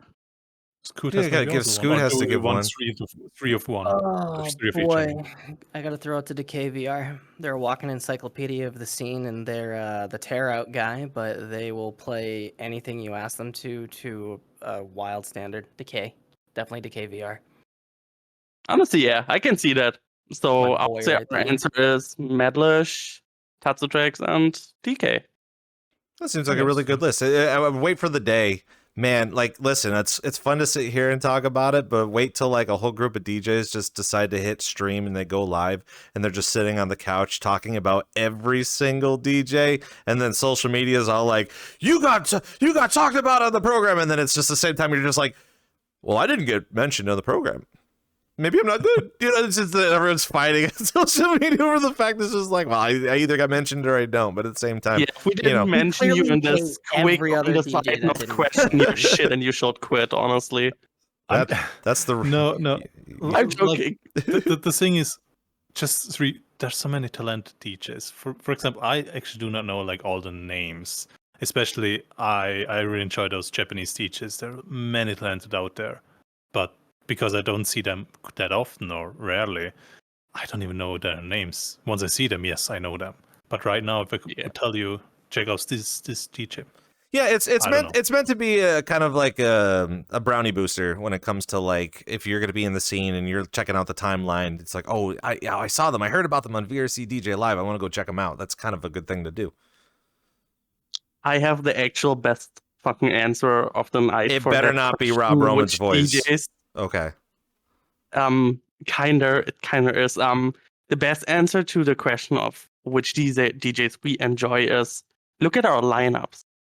Look on our 2024 lineup. Look at our minis. These are DJs that we wholeheartedly endorse, that we put our trust in, that they put on a good show for you. And speaking of, Rob Roman will be one of them for 2025 main. Yeah. Shocker. Get plugged, nerd. Yikes. On your own show. Am I What are you gonna do am I about the it? first to be announced for Gathering? You're literally the first to be announced Oh my for gosh. 2025 main. No spoiler alert, but spoiler alert. I'm not also going to say, too, that if you come to one of those shows, like, listen, I played Refuge last night. They actually had a queue. So during my show, we had a queue. So just be prepared that when I come to Gathering, you better be ready for that queue. So. Oh, there will be no queue because keep in mind, we're multi-instancing. Yeah, but if you want to be in front of Rob Roman's voice, that's what I'm saying. You mean Gathering, You're just gonna put like 10 screens in front of you so you can see all no the matter what instances. instance you're in. Jeez. Anywho, let's carry on. Before we get you out of here, where can we find more information about Gathering on the internet? Yeah, quite literally on the internet, tgvr.org. If you scroll across the website, you will find like the story so far. You will find gallery, etc., etc. And all the way at the bottom, you will find all our social links. Blue Sky, Twitter, over there. Yes, here. Over Oh my there. god, how far can I go with my hand? So delayed. Check the website. Yeah, And honestly, follow us on yeah. Blue Sky and Twitter because that's where most updates will be posted. Because we love our lore, we love our visual storytelling, and the easiest way to do that is via these social platforms. So yeah, and TGVR, VRChat.org, you have all the links to all the platforms, including Discord and the Gathering group. So It's all in the footer of the website. yeah, just scroll down. You have everything there. Well, guys, I really wish that we had an additional 2 hours to just sit here and chew the fat, but at the same time, too, like, you're the first of our guests to get some extended time, so kudos to you and how we love to keep promoting you guys and seeing the minis. And again, like I said, the last mini was very, very busy, and we all cannot wait till the end of the month so we can sit down with some more talented DJs and more cool lore, as the lore keeps getting progressively more complicated, more lore complicated on the social medias. So thank you all for coming by on VRCDJ Live. Yeah, thank you for having us. Yeah. And of course, for all those people that are at home, that's going to do it for us here on VRCDJ Live, par usual. If you haven't already been following us on social media, we have a link tree now. Whoa, linktree.tv, was it linktree.com/VRCDJ Live. That's all the different social media links that you Isn't can it go to. linktr.ee? It's something like that. Yeah, listen, I'm not that big of a professional when it comes to doing this show. Thank you. Again, I gave you that opportunity to sit in my chair to run the show, and you said no, so. I don't think that's social enough. Yeah, I was going to say maybe next time you can sit over here, big boy. Okay. Anyway, anyway, that'll do it for us. You can find us up on X and on Blue Sky at VRCDJ Live. Of course, we have an Instagram now where we're also posting a lot of information, not only about the replays that we have and the highlights, but on Instagram, we will also be having more featured information about getting behind the scenes look at some venues soon. So that's going to be a very fun thing at VRCDJ Live. Of course, the highlights and the replays always up on our YouTube at VRCDJ Live. A little bit of housekeeping, as we par usual do at the end of every stream. Next week, we actually have off. We have no content to give you for next week, as I'm going to be out at MomoCon in Atlanta.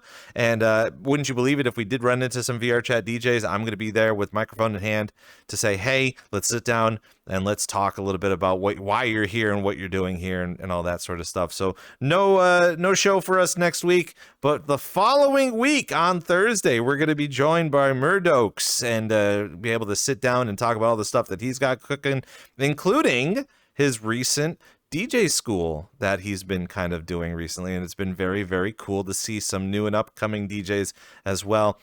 Speaking of next week as well, from our time off, we will be posting our schedule for June. And wouldn't you believe it, we already have a cracked lineup for June, including a very special guest, which I cannot wait to talk about, that not only is not in VR chat, but also in real life, doing real life applications that we can continue to learn how to bridge the gap. You don't want to miss out on it.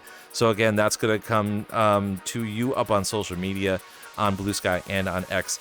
That's next week. So for Gathering, Scoot here in the seat, as well as Ari Gold and Vesturo and the staff of VRCDJ Live, I'm Rob Roman. Thank you for coming by, and we will see you guys next time. Bye-bye.